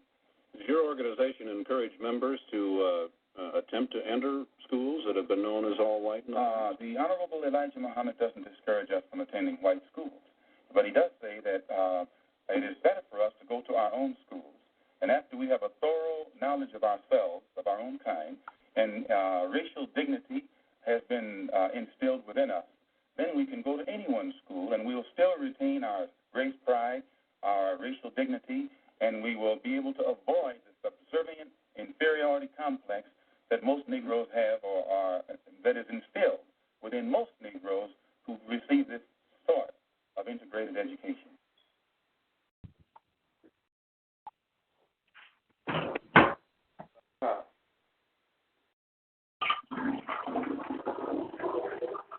Wow. I love that interview right there because it shows you the facetious nature of the cracker, you know what I mean? And show you how Malcolm stayed poised and really check the curiosity of the European at the same time, letting him know I'm not taking the bait. You know, making skillful errors in an attempt to make you look like a buffoon, and then correcting himself when he said he already knew when Elijah Poole made his name. He already knew Elijah Muhammad never said he was the messenger of a apostle of Allah. He was just waiting for the correction. You see what I'm saying? Because that's what the white man do. He'll just throw it out there. Mm-hmm. Respectful, like, that's why he's doing it. He really doing some disrespect. That's why he'll pronounce your name wrong. Just certain shit like that. That way he'll do that. Mm-hmm. You'll correct him. You're going to correct me? Because if you correct me, all right. If you don't, I got you. And I've noticed that in their culture too, Brother Bourne. If you have a very cultural name, I'm not going to say a difficult name to pronounce, because if you know the culture, it's very easy to pronounce. It's one who is, solely invested in one's ideas and one's culture that is, when anything that's outside is foreign. And Europeans, I've noticed, if you have a very cultural, distinguished name, and if it's culturally, pronounced, they won't even make an attempt. They'll say they'll go for a shortcut off of an American name, and we'll call you that. And that's the first war that takes place, because it's individual coming from a rich culture. The title that one was given is very important, imposing to the title that one is imposing on another. You see what I'm saying? To the European, it's like, hey, I can't pronounce that. What did you say your name was? Mika who? Well, I'll just call you this. And if Mika say, okay, that's cool, I've just lost the first battle regarding the title I choose to give myself or was given to me. You see what I'm saying? And the European is sitting back and saying, well, now what else would this nigga compromise? He's already compromised the title. You see what I'm saying? That's right. If that cracker name is Luckowitz, that motherfucker will make sure you pronounce it Luckowitz. Use your vowels, right? In an attempt to get you to accept calling him by that title. But the slave master don't have to, he call you by whatever the fuck you want to call you. You see what I'm saying? That was a good piece right there, Brother Boy, that you pulled up regarding the titles we give ourselves and the titles that individuals choose to give us, because white folks treat black folks like hot dogs. They just put anything on us. You hear me? Mm-hmm.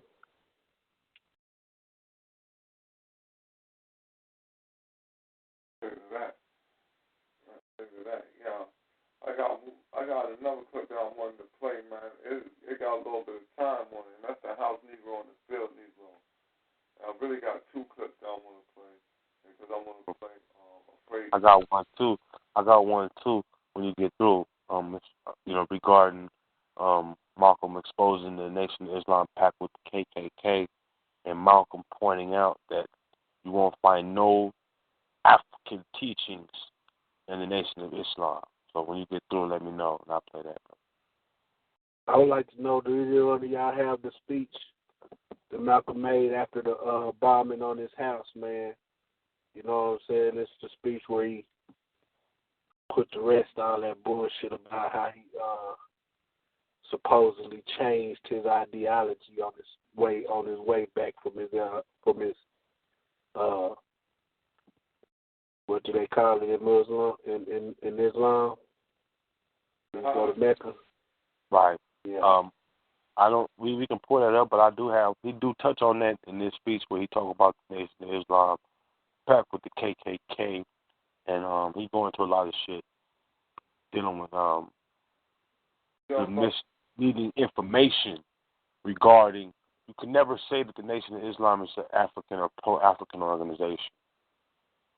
Brother Tim, have you guys, man, I think I've seen that, but I can't remember where I've seen the video last. Have you got it? Can you throw it in the chat room or something like that I'll just... My problem, man, is I don't know the name of the speech. So I know the speech. It was a speech he made on the day of the house bombing. Yeah. When he said, I had to face reality. Mm-hmm. America just ain't no place of brotherhood, nigga. So all that shit went out the door. Why niggas want to talk about Malcolm was changing and doing all this other shit. You know how they like to do it. You know they like to make Malcolm sound like he was turning towards a Martin Luther King type nigga. Right. He put that in his book when he went to Mecca. The Arabs had asked him, how could you follow an individual like Elijah Muhammad who perverted Islam? And Malcolm responded, how could you allow a man like that to rise? The people got to understand that prior to the Nation of Islam, the Muslims that were non-African that were here were making salat in garages. They was turning their garages into musallas. That's a basic form of a prayer, in attempt to have a mosque. You see what I'm saying? So you can credit the Black Muslim movement for giving Europeans the okay for having mosques here. Because I promise you, find me a mosque in America prior to the Nation of Islam. I'll wait. Because of the Crusades, the Protestant Europeans, the WASP, the white Anglo-Saxon Europeans had a strict tolerance and policy for Muslims. The Protestants learned from the mistakes of the Catholic Church when dealing with Islam, or dealing with Muslims, or dealing with Mohammedans. I'm going to get historically correct. Walter Williams is in my ear right now. The Mohammedans. Why am I saying that? Because the Protestant Europeans got into the slave trade late. There's a unique relationship between so-called Protestant Anglo-Saxons, the Catholic Church, the slave trade, and the Moors. A lot of niggas don't want to deal with that. You talk to any so-called Moor, these niggas want to jump from the Middle Ages or the 1500s. They skip over Columbus and get right to these treaties. They don't want to deal with the aspect of their involvement in the slave trade. Before we gonna get anywhere, when the Moors show you treaties from America, I guarantee you that those treaties are post 1491. Because in 1491, when Isabella gave the Moors their eviction papers, and they went to the slave trade, how did they find Sangar in Mali? These were Arabs. These were motherfuckers who never went to the interior Africa. Who showed them? A preview to this Saturday's slaughterhouse. I'm saying all that to say, what they have in common is they mislead us by giving us false information on the history of Africa and their relationship to it. A lot of motherfuckers' history began with contact with our ancestors. A lot of them know this and prey on that historical relationship to this day and bring you individuals like Eminem and Drake to make it relevant now. Why do we allow them to dominate our culture? Why are we confident in that?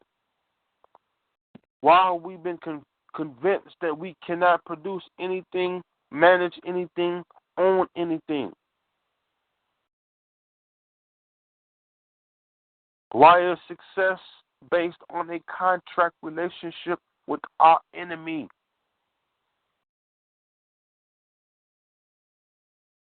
These are questions we must ask, because the best lecture ever given to speak to the relevancy now, Dr. Ben, Dr. Clark, what do we tell our youngsters? What are we telling our youngsters? What are we teaching our youngsters? Are we just celebrating American culture by celebrating 4th of July and dare not tell them about Malcolm X? Dare not tell them about Marcus Garvey? Dare not tell them about racism? Or are we spewing the rhetoric of integrationists? Integrationists who spend their time trying to please a culture that never wanted or needed them. What is the relationship of history with all of this? If knowing something about yourself improves yourself, then one that's trying to destroy you must make sure you know nothing about yourself.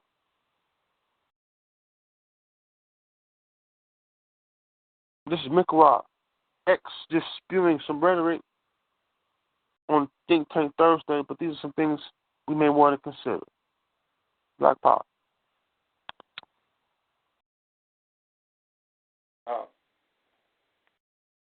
Black Power, man.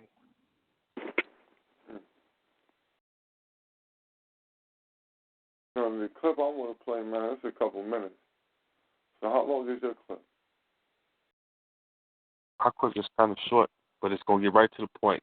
It's going to set up yours, I think, because it's dealing with... Just listen. There's no organization in this country that could do more for the struggling black man than the Black Muslim movement if it wanted to. But it has gotten into the possession of a man who's become senile in his old age and perhaps doesn't realize it. And then he has surrounded himself by his children who are now in power and want nothing but luxury and security and comfort and will do anything to safeguard their own interests. So I feel responsible for having played a major role in developing a criminal organization. It was not a criminal organization at the outstart. It was an organization that had the power, the spiritual power, to reform the criminal. And this is what you have to understand. As long as that strong spiritual power was in the movement, it gave the moral strength to the believer that would enable him to rise above all his negative tendencies. I know, because I went into the movement with more negative tendencies for the betterment of the community by any means necessary. And since tonight we had to get into this old nasty negative subject, we didn't want to bring up our program. We're going to have... But as the African nation got it, we became proud of it. And when they became proud of it, we began to have something effect with it. But you mentioned conspiracy between the black Muslims and the right wing in this country. Could you elaborate? I mentioned the conspiracy between the Muslims and the right wing in this country. I know for a fact that there is a conspiracy between the Muslims and the Lincoln Rockwell Nazi and also the Ku Klux Klan. There is a conspiracy. Ooh, let's get into this. Well, the Ku Klux Klan made a deal, or were trying to make a deal with Elijah Muhammad in 1960 in the home of Jeremiah X, the minister in Atlanta at that time, who was president as the minister in Philadelphia. They were trying to make a deal with him to make available to Elijah Muhammad a county, a size tract of land in Georgia or South Carolina, where Elijah Muhammad could then induce Negroes to migrate and make it appear that his program of a segregated state or separated state was feasible. And to what extent these negotiations finally developed, I do not know, because I was not involved in them beyond the period of December 1960. But I do know that after that, Jeremiah, who was the minister throughout the South, could roam the entire South, and the Klan not bother him in any way, shape, or form, nor would they bother any of the black Muslims from then on, nor would the black Muslims bother the Klan. Are you inferring then that because of this conspiracy, the attempt was made upon your life?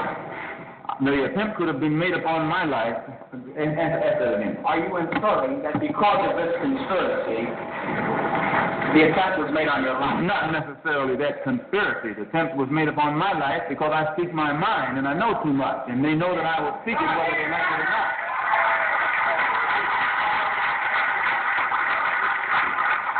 Pardon me? Are you urging your followers to take any action against the Muslims? Am I urging my followers to take action against the Muslims? No. No. When you say you rely on Allah or some kind of activist, you don't think that you're trying to infiltrate their organization and win over some of their supporters? Am I going to try and infiltrate their organization and win over some of their supporters? No, I have never tried to win supporters from Elijah Muhammad. Since I have left the black Muslim movement, I've spoken at these rallies. Those who come, come. Those who don't, don't. But I've never gone out of my way to win over any of his followers. And he himself is fearful because he knows that you don't have to exercise too much energy to win his followers. As soon as they know truth and compare the two. And by the way, this is the brother. Didn't see you there, brother. This is Leon Amir, who was Cassius Clay's secretary, whom they beat unmercifully up in Boston. And the court freed the men who beat him. They fined him $100, was it? Yeah, fined him $100. And he was on the inside of the black Muslim specialty squad. And I know it. And it was he who heard Elijah Muhammad Jr. come to New York when Elijah Muhammad was at the Armory in June of last year. Junior stood up and told the fruit, many of whom are here now also, that I should have been killed, that my tongue should have been put in an envelope and sent back to Chicago by now. And because Fat Joseph had not done it, they demoted him. He remained captain, but Clarence up in Boston was put over Joseph. And Joseph's authority was curtailed. And then Clarence, the captain from Boston, and John, the captain from Springfield, came to New York to assassinate me and came to him to get a silencer and couldn't get it. So the police know this. It's not something that's new. They just wait until the job is done and then they step in. Do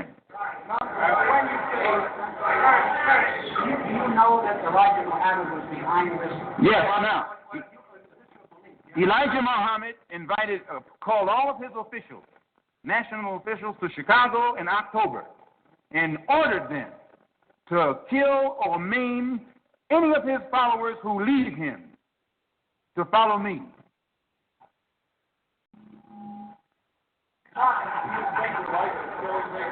Well, when you say, how do I know, many of the brothers who were in at that time are out now. And if this ever come into the court, there are plenty of witnesses who can stand up and testify to it. Pardon? Pardon.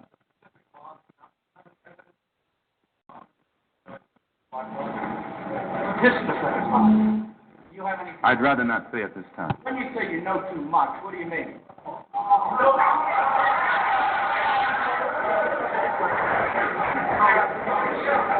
Who's the next one? Give him 2 more minutes. Give them 2 more minutes and we'll end it. And we'll control it. And you said, including the politics. Yes. Yes. When I said that no one can clean up our home but us, and that we will clean it up, including and no one should control it but us, including the politics. What do I mean? I mean exactly that. That the black people. You're thinking of who? Powell? Powell's one of us.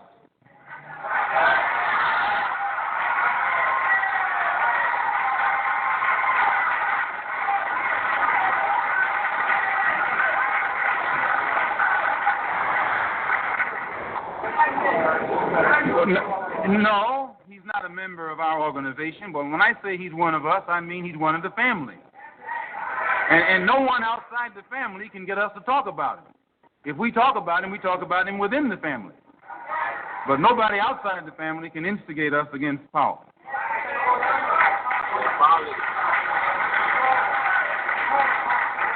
Yes. By controlling it politically, I mean that the politics of the community of Harlem should be controlled by those of us who live in Harlem, not by somebody sitting down in Gracie Mansion.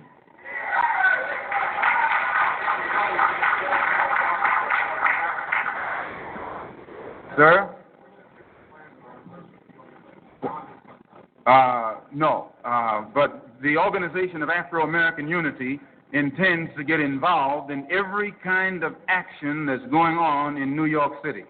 We don't intend to let anybody downtown influence us in any way, shape, or form. We want the influence to come from Harlem and from other Harlems around the country. Now, this doesn't mean we're anti-outside of Harlem. This doesn't mean we're anti-Bronx or anti-White Plains or anti-white or anti-German or anything like that. But it means we're pro-Harlem. We're pro-ourselves. We want to start doing something for ourselves. That's all it means. It means that we want to stop begging you for your school. We want you to get out of the way and let us straighten out the schools in Harlem.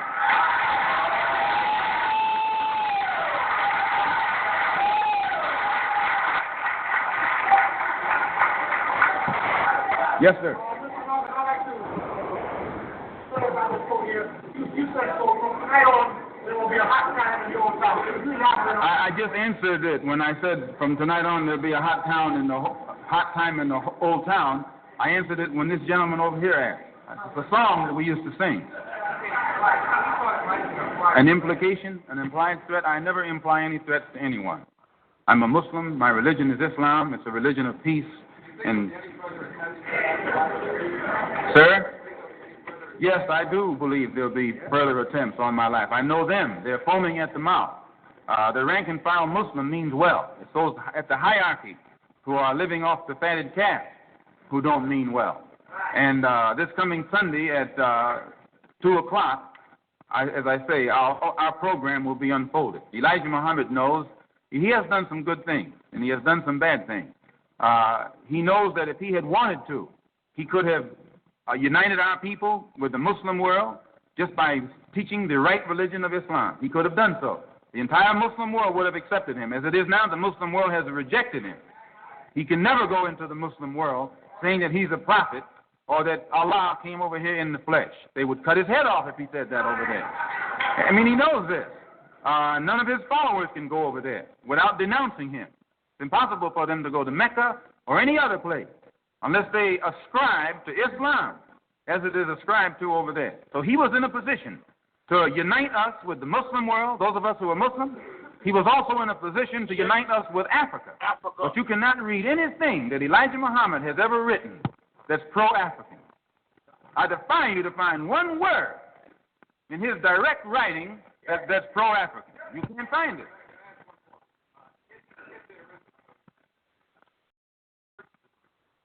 Black Power. Well, that's a cold lick right there, man. Not one word.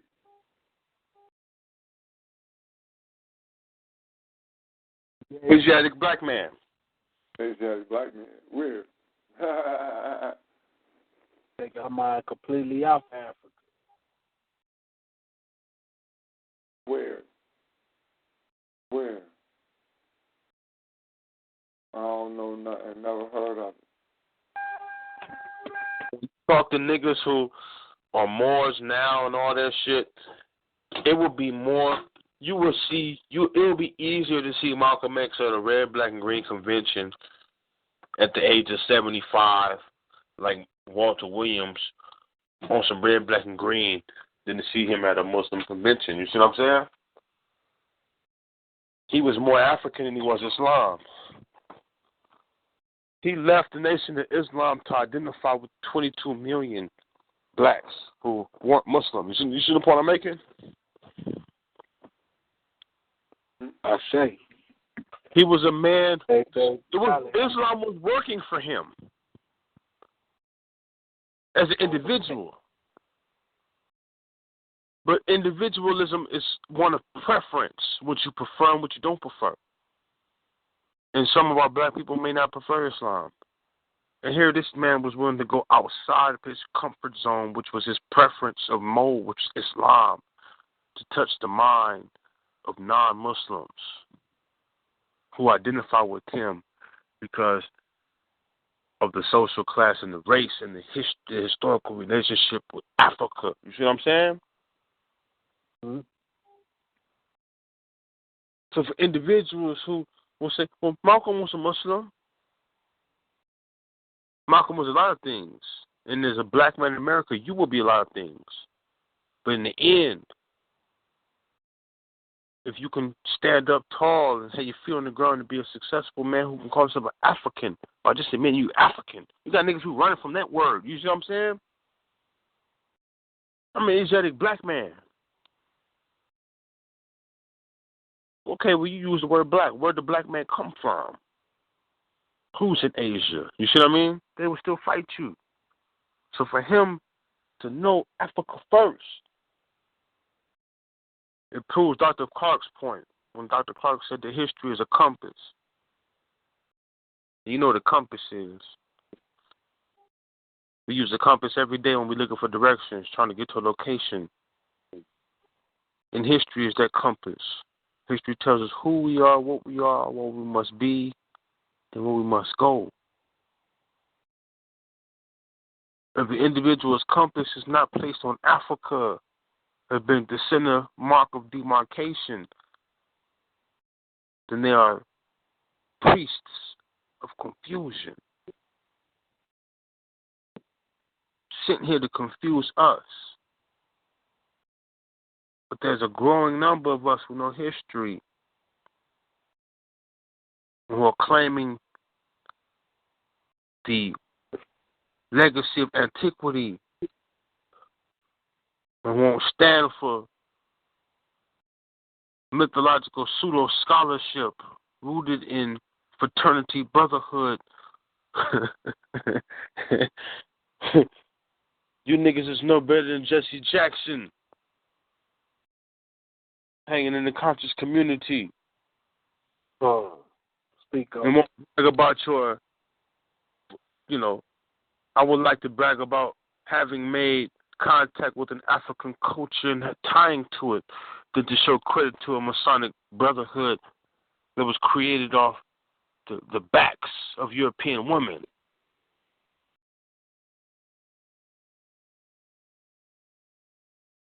This Think Tank Thursday is setting you up for slaughter. Black Here on Feet on the Ground, Brother Bourne was strategic in placing his order of shows, all on European war days. Tuesday,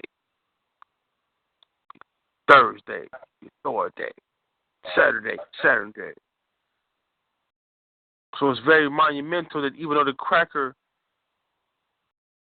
chose the calendar for 2016 the Cracker chose well in picking Malcolm X's birthday to fall on Thursday. Black Power. Black Power, man.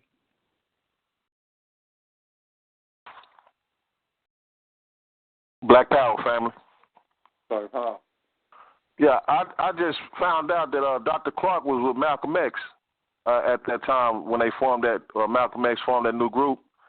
Yes, what the OAU? That was what it's called? Yeah. Yeah. Dr. Clark was with Malcolm through it all. Yes, sir. Yeah, that's where Malcolm, when he was just, he was always in and out of Harlem. And so Harlem being just a mecca for Africans and always having Africans who came through there, Harlem was where Dr. Clark was, Dr. Ben was.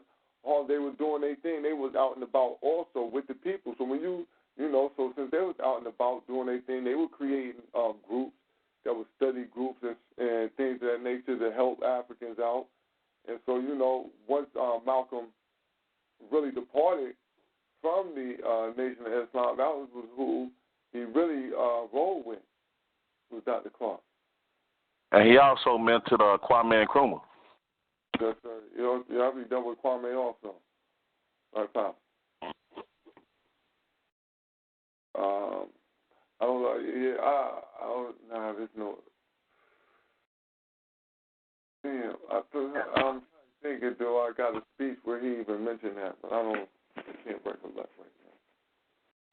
Hard for me to put that on.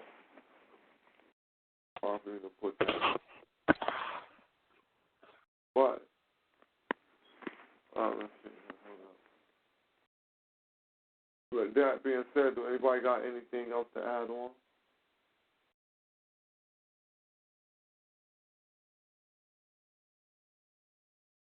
All right. Yeah, I do. You finna play that clip, Brother Boy? Yeah. All right, let's get it on.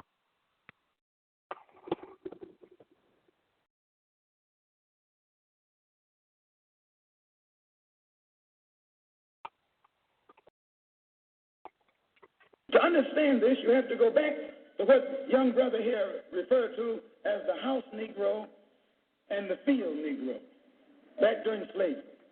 There was two kinds of slaves. There was the house Negro and the field Negro. The house Negro, they lived in the house with master. They dressed pretty good. They ate good because they ate his food, what he left.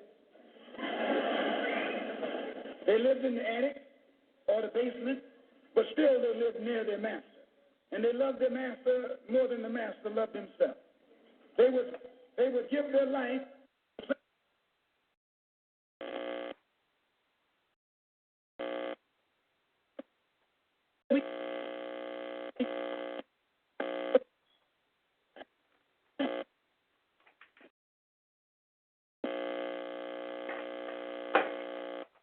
Brother Boy is messing up. Yeah, it's breaking up, brother. The house Negro would fight harder to put the blaze out than the master would. Hold up. Go rewind that real quick.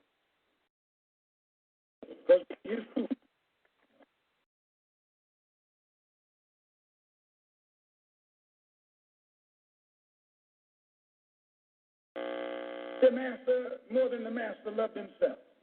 They would give their life to save their master's house quicker than the master would. The house Negro, if the master said, we got a good house here, the house Negro said, yeah, we got a good house here. Whenever the master said we, he said we. That's how you can tell a house Negro.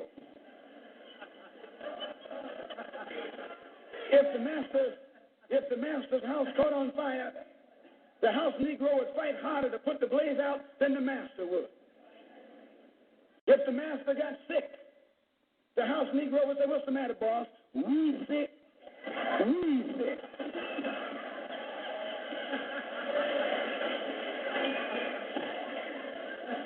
He identified himself with his master more than his master identified with himself. And if you came to the house Negro and said, let's run away, let's escape, let's separate, that house Negro would look at you and say, man, you crazy.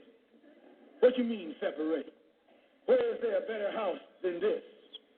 Where can I wear better clothes than I eat better food than this. That was that house Negro. In those days, he was called a house nigger. And that's what we call him today because we still got some house niggers running around here.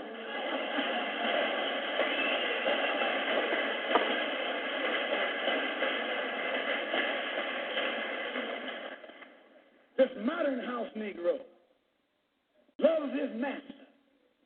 He wants to live near him. He'll pay 3 times as much as the house is worth just to live near his master. And then brag about, I'm the only Negro out here.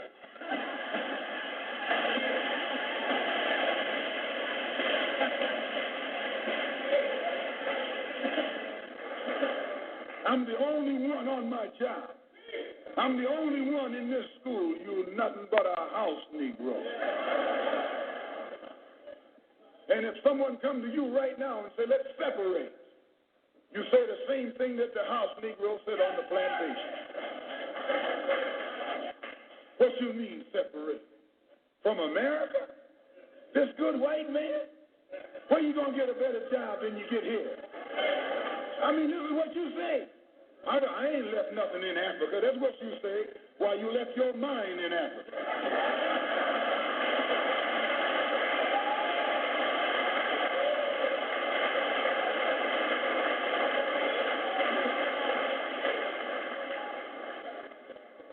On that same plantation, there was the field Negro.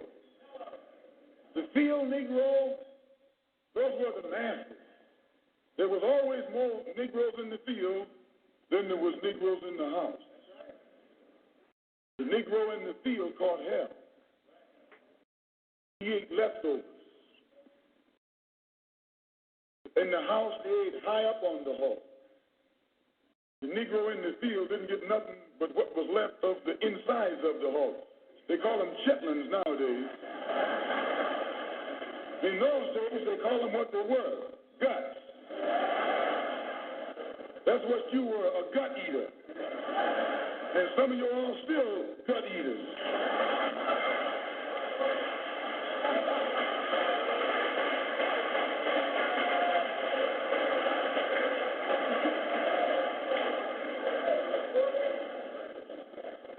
The field Negro was beaten from morning till night. He lived in a shack, in a hut.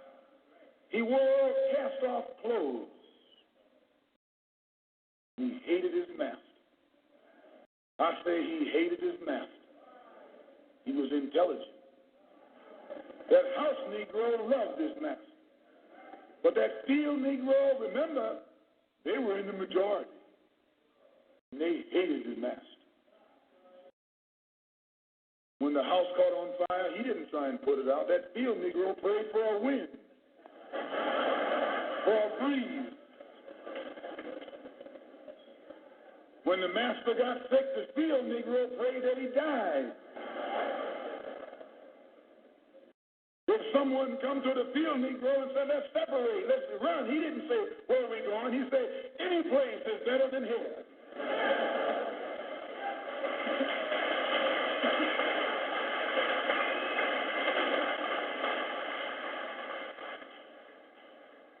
You got field Negroes in America today. I'm a field Negro.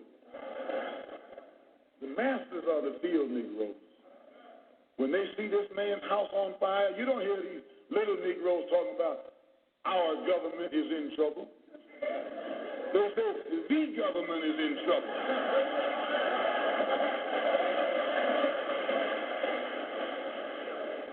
Imagine a Negro, our government.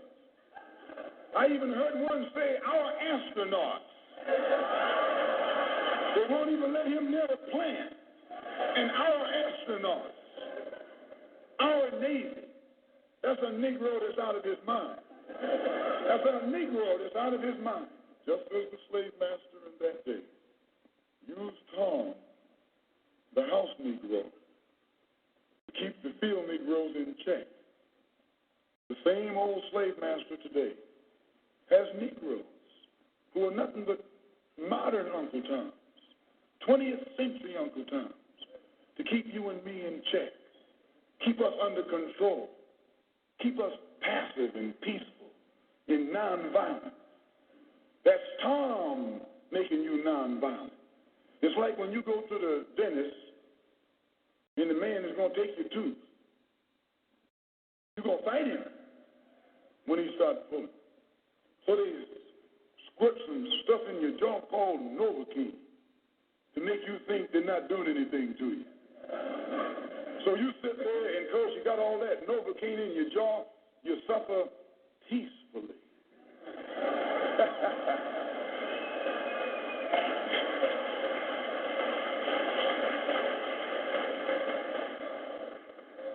Blood running all down your jaw.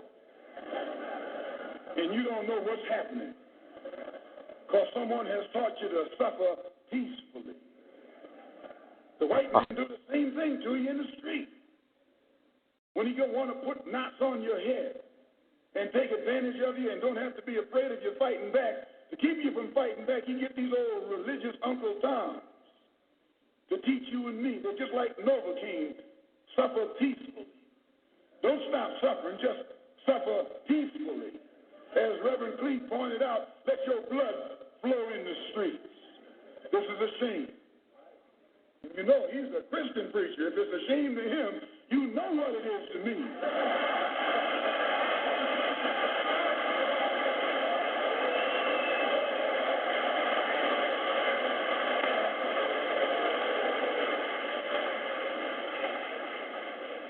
There's nothing in our book, the Quran, as you call it, Quran, teaches us to suffer peacefully.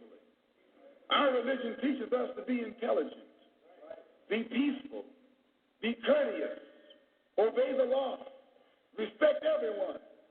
But if someone puts his hand on you, send them to the cemetery.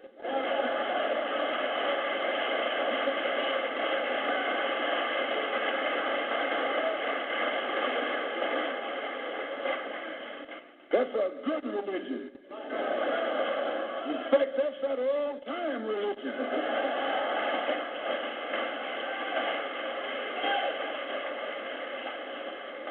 That's the one that Ma and Pa used to talk about. An eye for an eye, and a tooth for a tooth, and a head for a head, and a life for a life. That's a good religion. And then anybody, no one resents that kind of religion being taught but a wolf who intends to make you his meal.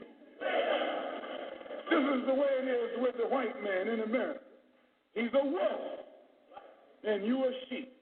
Anytime a shepherd, a pastor, teach you and me not to run from the white man, and at the same time teach us don't fight the white man, he's a traitor to you and me. Don't lay down our life all by itself. No. Preserve your life. It's the best thing you got. And if you got to give it up, let it be even Stephen.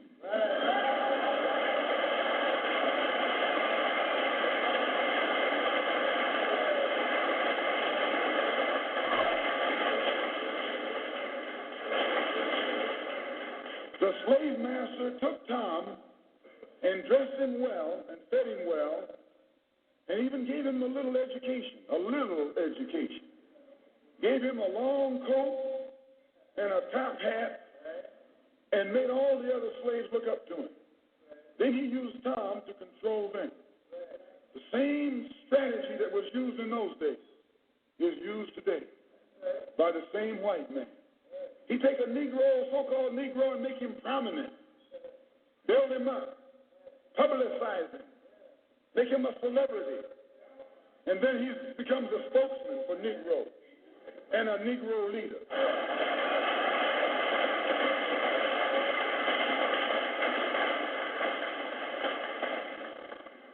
I would like to just mention one thing else quickly, and that is the method that the white man uses, how the white man uses these big guns or Negro leaders against the black revolution.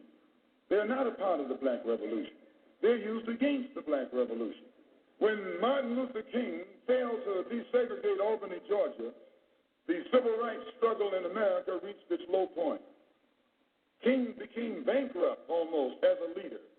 Plus, even financially, the Southern Christian Leadership Conference was in financial trouble. Plus, it was in trouble, period, with the people when they failed to desegregate Albany, Georgia.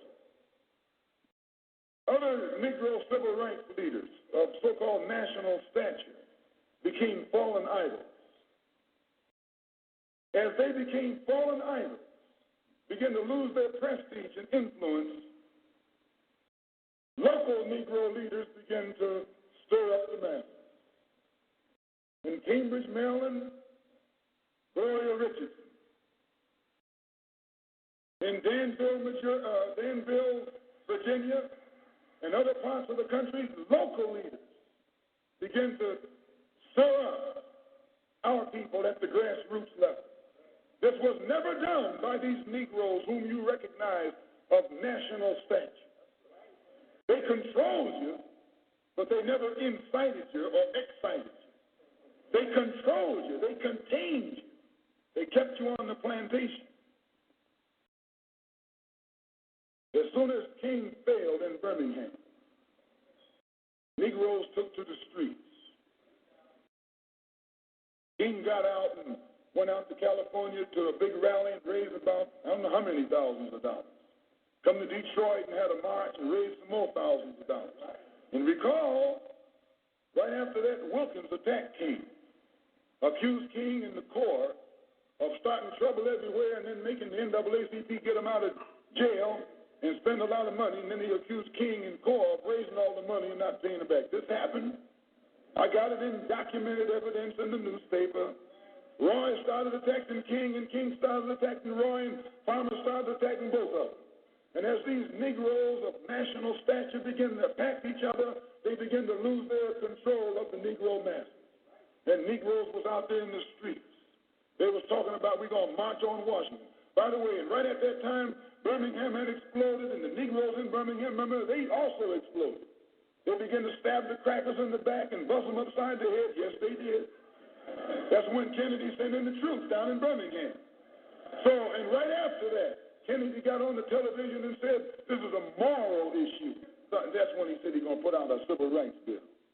And when he mentioned civil rights bill and the Southern crackers started talking about they were going to boycott it or filibuster it, then the Negroes started talking about what? We're going to march on Washington, march on the Senate, march on the White House, march on the Congress, and tie it up, bring it to a halt.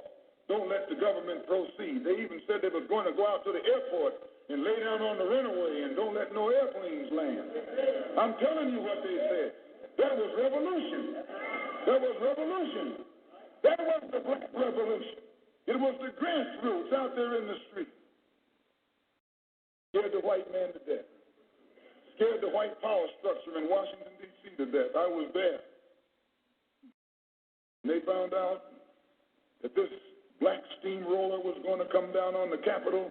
They called in Wilkins. They called in Randolph. They called in these national Negro leaders that you respect and told them, call it off. Kennedy said, look, y'all letting this thing go too far. And old Tom said, boss, I can't stop it because I didn't start it.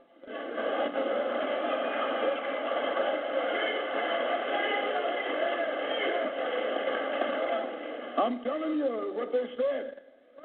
They said, I'm not even in it, much less at the head of it. They said, these Negroes are doing things on their own. They're running ahead of us. And that old shrewd fox, he said, well, if you all aren't in it, I'll put you in it. I'll put you at the head of it. I'll endorse it. I'll welcome it. I'll help it. I'll join it. A matter of hours went by. They had a meeting at the Carlisle Hotel in New York City. The Carlisle Hotel is owned by the Kennedy family.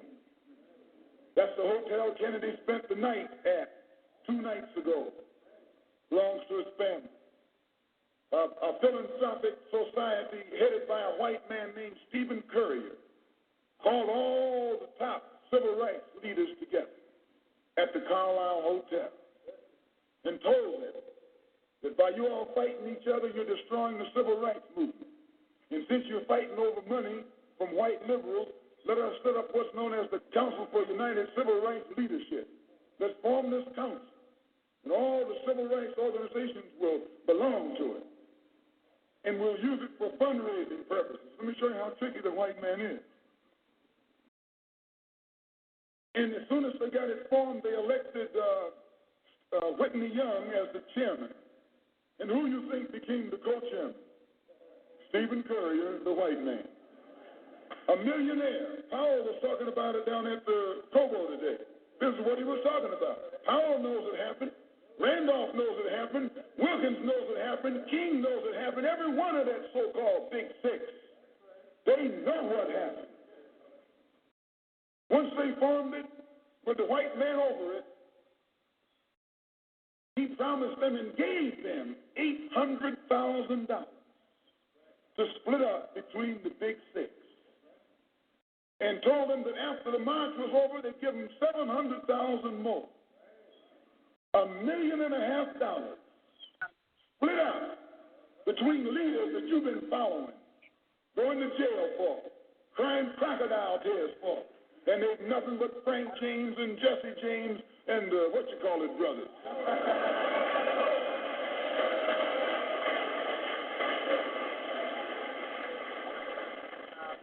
As soon as they got the setup organized, the white men made available to them top public relations experts. Opened the news media across the country at their post. And then they begin to project these Big Six as the leaders of the march. Originally, they weren't even in the march. You was talking this march talk on Hastings Street. Is Hastings Street still here? On Hastings Street. You was talking the march talk on Lenox Avenue. And down on, Fillmore Street. And Central Avenue. And 42nd Street and 63rd Street. That's where the march talk was being taught. But the white man put the Big Six ahead of it.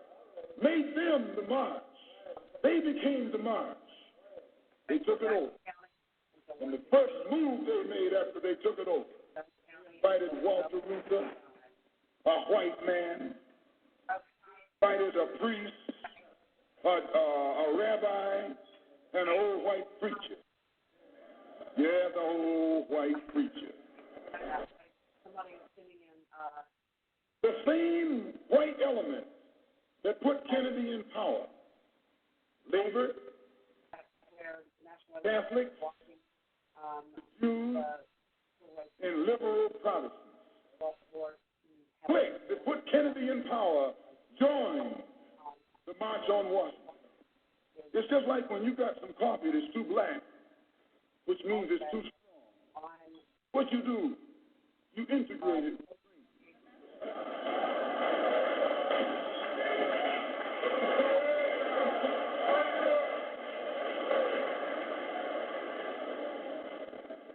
You make it weak.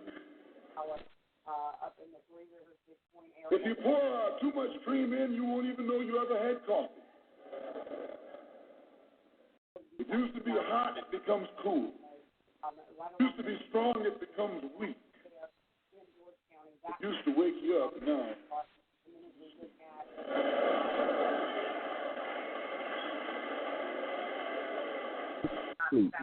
This is what they did with the March on Washington. They joined it. They didn't integrate it, they infiltrated it. They joined it. Part of it. Took it over. And as they took it over, it lost its militancy. They ceased to be angry. They ceased to be hot. They ceased to be uncompromising. Why, it even ceased to be a march. It became a picnic, a circus. Nothing but a circus with clowns and all. We had one right here in Detroit. I saw it on television with clowns, white clowns. I know you don't like what I'm saying, but I'm going to tell you anyway. Because I can prove what I'm saying. If you think I'm telling you wrong, you bring me Martin Luther King and A. Philip Randolph and James Farmer and those others Hey. over the microphone. No, it was a sellout. It was a takeover. When James Baldwin came in from Paris, they wouldn't let him talk because they couldn't make him go by the script. Burt Lancaster read the speech that Baldwin was supposed to make. They wouldn't let Baldwin get up there because they know Baldwin liable to say anything. They controlled it so tight, they told those Negroes what time to hit town, how to come, where to stop, what sign to carry, what song to sing, what speech they could make and what speech they couldn't make, and then told them to get out of town by sundown.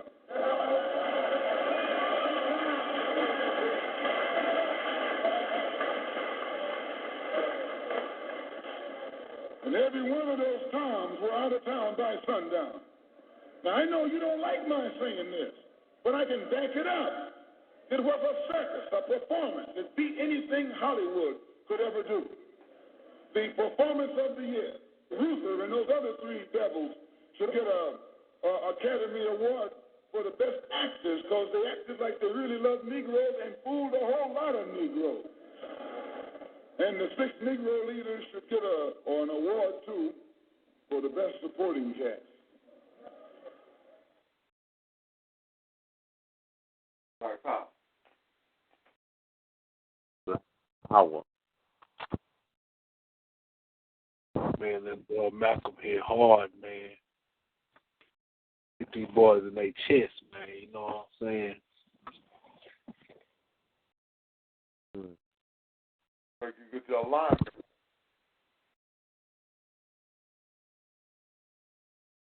You see, when we talk about manhood in reflection to white manhood, these are 2 different categories. Mm-hmm. I'll be inclined to ask myself questions sometimes, and I feel obliged. But then again, I feel secure knowing that maybe the most secure image of manhood is coming from that of a black man. Because of Eurocentric history and a fascination with, Greek homosexuality, the European is incompetent to portray any form of manhood. And because the African is the first man on the planet, in 2016, he may be the only man on the planet. Mm. And to support my brother Bourne's clip, this is what our enemy feels about Malcolm X. Communism lies to the Negro. They say, we're for you. We sympathize with you. Our heart breaks for you. And then they use them viciously to destroy society and destroy civilization. They don't help him. Most Negroes are getting wise to this. The communists go in there and they use the Negro ruthlessly and viciously to destroy society, destroy the Negro, destroy everybody. And what does democracy do? Democracy, boy, what they preach. But I live right there in Washington, ladies and gentlemen, boys and girls, and I can tell you that the ones that do the biggest preaching about mixing with the Negroes, those are the ones that live down there in the places where they can't even drive in there. They're not allowed anywhere near. Their kids don't go to Negro schools. They have nothing to do with them. It's pure hypocrisy, just as rotten as the communists. In fact, maybe more rotten. Democracy and communism in these respects are exactly the same. Nazism says to the Negro, we don't want to hurt you, we don't want to persecute you, but we feel that you're not culturally as mature as we are. We don't want you to live right next door to us. We tell the truth to Negro. And most of you people, white people, if you're perfectly honest, think that that's the truth. And you all know it. And yet when you get next to a Negro, you're afraid to tell him that. You're afraid you want to be real sociable and nice, so you lie to him. And all this does is hurt him and hurt you. There is one great Negro leader that I admire, and I understand that I hope I can be helpful in getting him here, and that's either Elijah Muhammad or Malcolm X. Now, these are great leaders. I wish to God we had one white leader with the stature of Malcolm X, just one, in our government. If you don't believe me, you wait till he stands up here and talks to you. That's a man. When you see that man, you'll see a man that'll stand up and talk to you, right up to you, square and fair. He won't cringe or kowtow or black time or anything else, and neither will he be arrogant. He's a man and he's a leader. Those are the kind of leaders that the Negro people need, not Arthur Spingarn of the NAACP or Marvin Rich of CORE, neither one of them who are black. As I say, I'm not going to go into any of the further details, but the Negro people need leadership by their own people, and they got them. Good leaders. And if we will back Elijah Muhammad and his type of leader, you will see the race problem solved, and that's what the Nazis say. Now, I could go, I've got some more here, but I haven't got time to go into all of them. What I'm trying to show you is that on every single point you take, economics, women, any other things that I'm going into, race, spiritual ideas, business, communism, and democracy are basically the same thing. They talk a little different, but they do the same thing. Y'all heard that, right? That's coming from a fucking American Nazi. Man. He said, I wish we had more white leaders like Malcolm X. Up front, honest, a man. You want to solve the race problem in America, give black leaders like a Malcolm X. Ain't no pussyfooting. One thing about the white man, he knows history, but the white man loves a black man that can see paradise beyond which he hasn't created for you. Damn, this must be a sophisticated nigga. Why? This nigga has a detail of heaven that I ain't gave him. Well, anytime you're not intrigued by this trinket, that motherfucker, he admire that. You know, he got something else in your mind. So one thing we have to know that within the white culture itself is a hypocrisy. You got white folks that's willing to address the issue and deal with it, and you got hypocritic crackers. Brother boy, my phone finna die. I'm gonna have to follow y'all in the chat room, bro. Black Power. Black Power. You said what's going on in the chat room? I said my phone finna die. I'm gonna have to follow y'all in the chat room. I said Black Power. Oh, okay. Okay. Black Power. But, well, we're gonna go for a little while longer. Than I got the last clip, which is Afraid to Bleed. We've been rocking it nice. I like to just say, man, piggyback on the last clip you said, man. We have to protect our images and our movements, man. You know what I'm saying? That's what Brother Malcolm is talking about. How a radical movement, a real revolutionary movement can get just watered down. You know what I'm saying? Just watered down by these motherfuckers. And you know what I'm saying? I feel like that's not only happening with the movements, it's happening with the way they portray our leaders. It's happening with the way that motherfuckers is living, and is trickling down to the way niggas living in their everyday life. You know what I'm saying? And I just say, man, we have to do a better job of protecting those legacies, man. Protecting those movements. Black Power. Black Power. Black Power.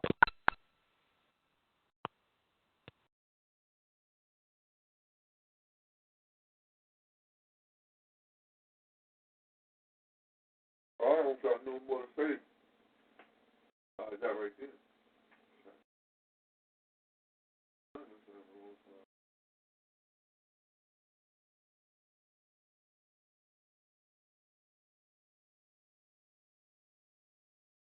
Go through everything. We've been having a wonderful discussion and review of the information that the ancestors already given to us.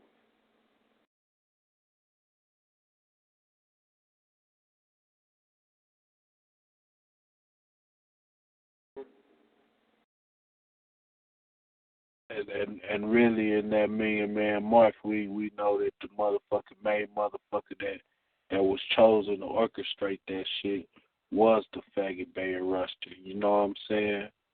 So Malcolm X, man, Black Power, man, for standing on 10, man. Doing as all the great ancestors have done, standing on principle. No matter if a million motherfucking niggas say, nigga, that's what they gonna do. Fuck that shit. It is Black Power. Just like Feet on the Ground stood on principle at this last Million Man March, and just like Dr. Khalid stood on principle at the motherfucking second Million Man March. Black Power, man. It feels good to be in line with Brother Malcolm not showing up on one of them at the farce, the Million March. I say.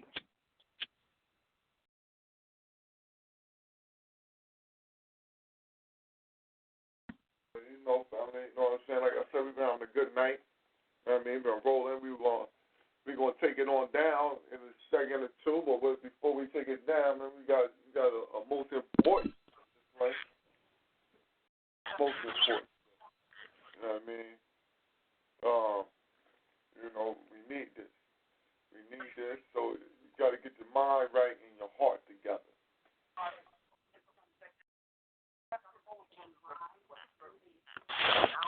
Anybody after prison practice, That's why I keep hearing somebody got their TV on in the background. That's what.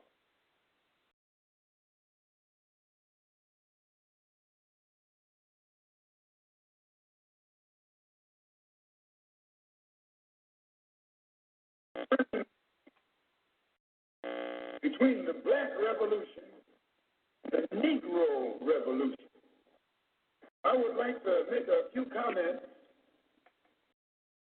concerning the difference between the Black Revolution and the Negro Revolution. Are they both the same? And if they're not, what is the difference? What is the difference between a Black Revolution and a Negro Revolution? First, what is a revolution?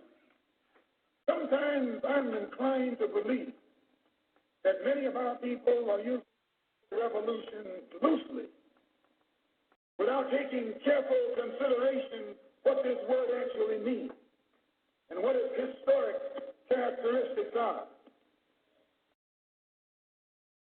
When you study the historic nature of revolution, the motive of a revolution, the objective of a revolution, and the result of a revolution, and the methods used in a revolution, may change words. You may devise another program. You may change your goal and you may change your mind. Look at the American Revolution in 1776. That revolution was for what? For land. How was it? Why did they want land? Independence. How was it carried out? Bloodshed. Number one, it was based on land. The basis of independence. And the only way they could get it was bloodshed. The French Revolution. What was it based on? The land rent against the landlord.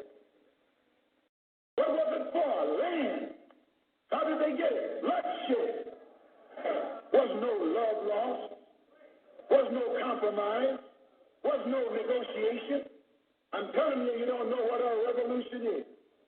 Because when you find out what it is, you'll get back in the alley.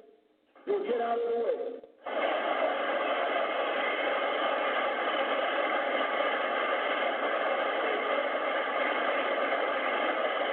Come on. The Russian Revolution. What was it based on? Land. The land rent against the landlord. How did they bring it about? Bloodshed. You haven't got a revolution that doesn't involve bloodshed. And you're afraid to bleed. I said if you're afraid to bleed. Long as the white man sent you to Korea, you bled. He sent you to Germany, you bled. He sent you to the South Pacific to fight the Japanese. You bled. You bleed for white people. But when it comes time to seeing your own churches being bombed and little black girls murdered, you haven't got no blood.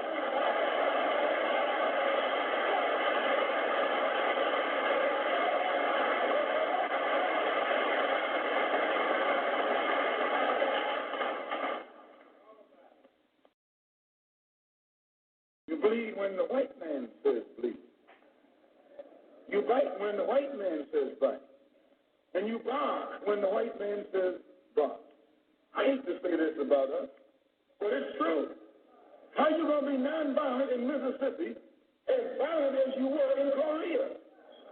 How can you justify being nonviolent in Mississippi and Alabama when your churches are being bombed and your little girls are being murdered, and at the same time you're going to get violent with Hitler and Tojo and somebody else that you don't even know?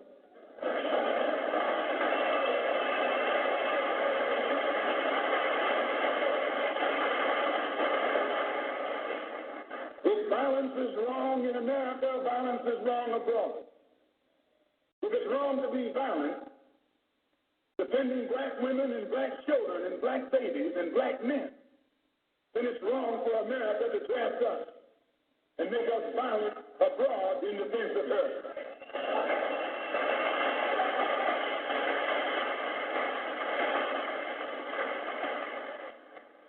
And if it is right for America to draft us and teach us how to be violent in defense of her, then it is right for you and me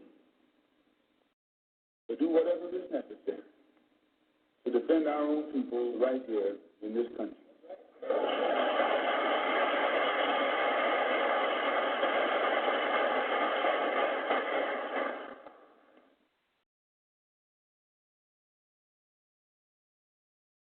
World is in trouble. Anytime most man can come, back the boy get up and shot me in the Black Power.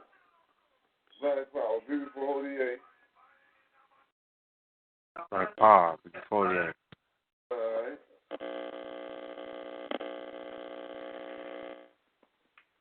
Oh, excuse me. Yeah, family, we're going to have to, we're going to have to either get it out of our vocabulary or get it in our minds and our hearts exactly what revolution is. So that's the charge from the end. I say, I think that's a word that should be defined by the oppressed.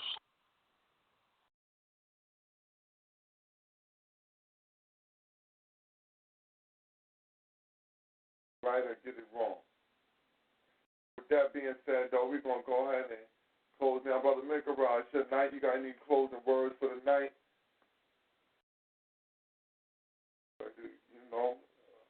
Everything got a history to it. To speak on something without speaking on its history is to keep the people in a false state of reality. And that's what's going on right now. American culture is one that's based on mythology. And those who know American history are more successful in adopting and addressing American history because they know the history of it. Black Power. Black Power. Family, with that being said, we're going to close out the way that we come in. I'd like to tell y'all, though, to please show up. Slaughterhouse Saturday, we're going to be getting it in real tough. You know what I mean? We're going to be defining the roles of leadership. You know what I'm saying? We're going to be dealing with,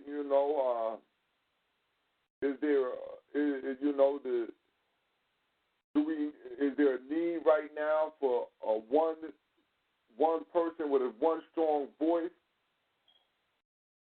Or is there a need for one strong message?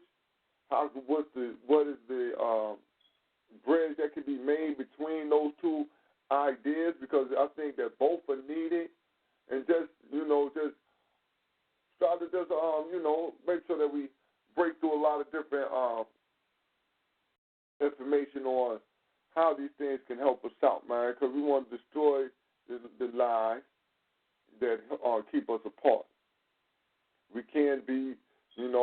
as black people, we're not people who can't be led or not willing to be led, but this nowadays we just have a more keener eye on what type of leader we're looking for. So, again, with that being said, y'all tune in, Slaughterhouse Saturday. Come on in, it'll be 10 p.m. Eastern, 7 on the west side, the best side. Y'all line up in between. With that being said, though, we like to close out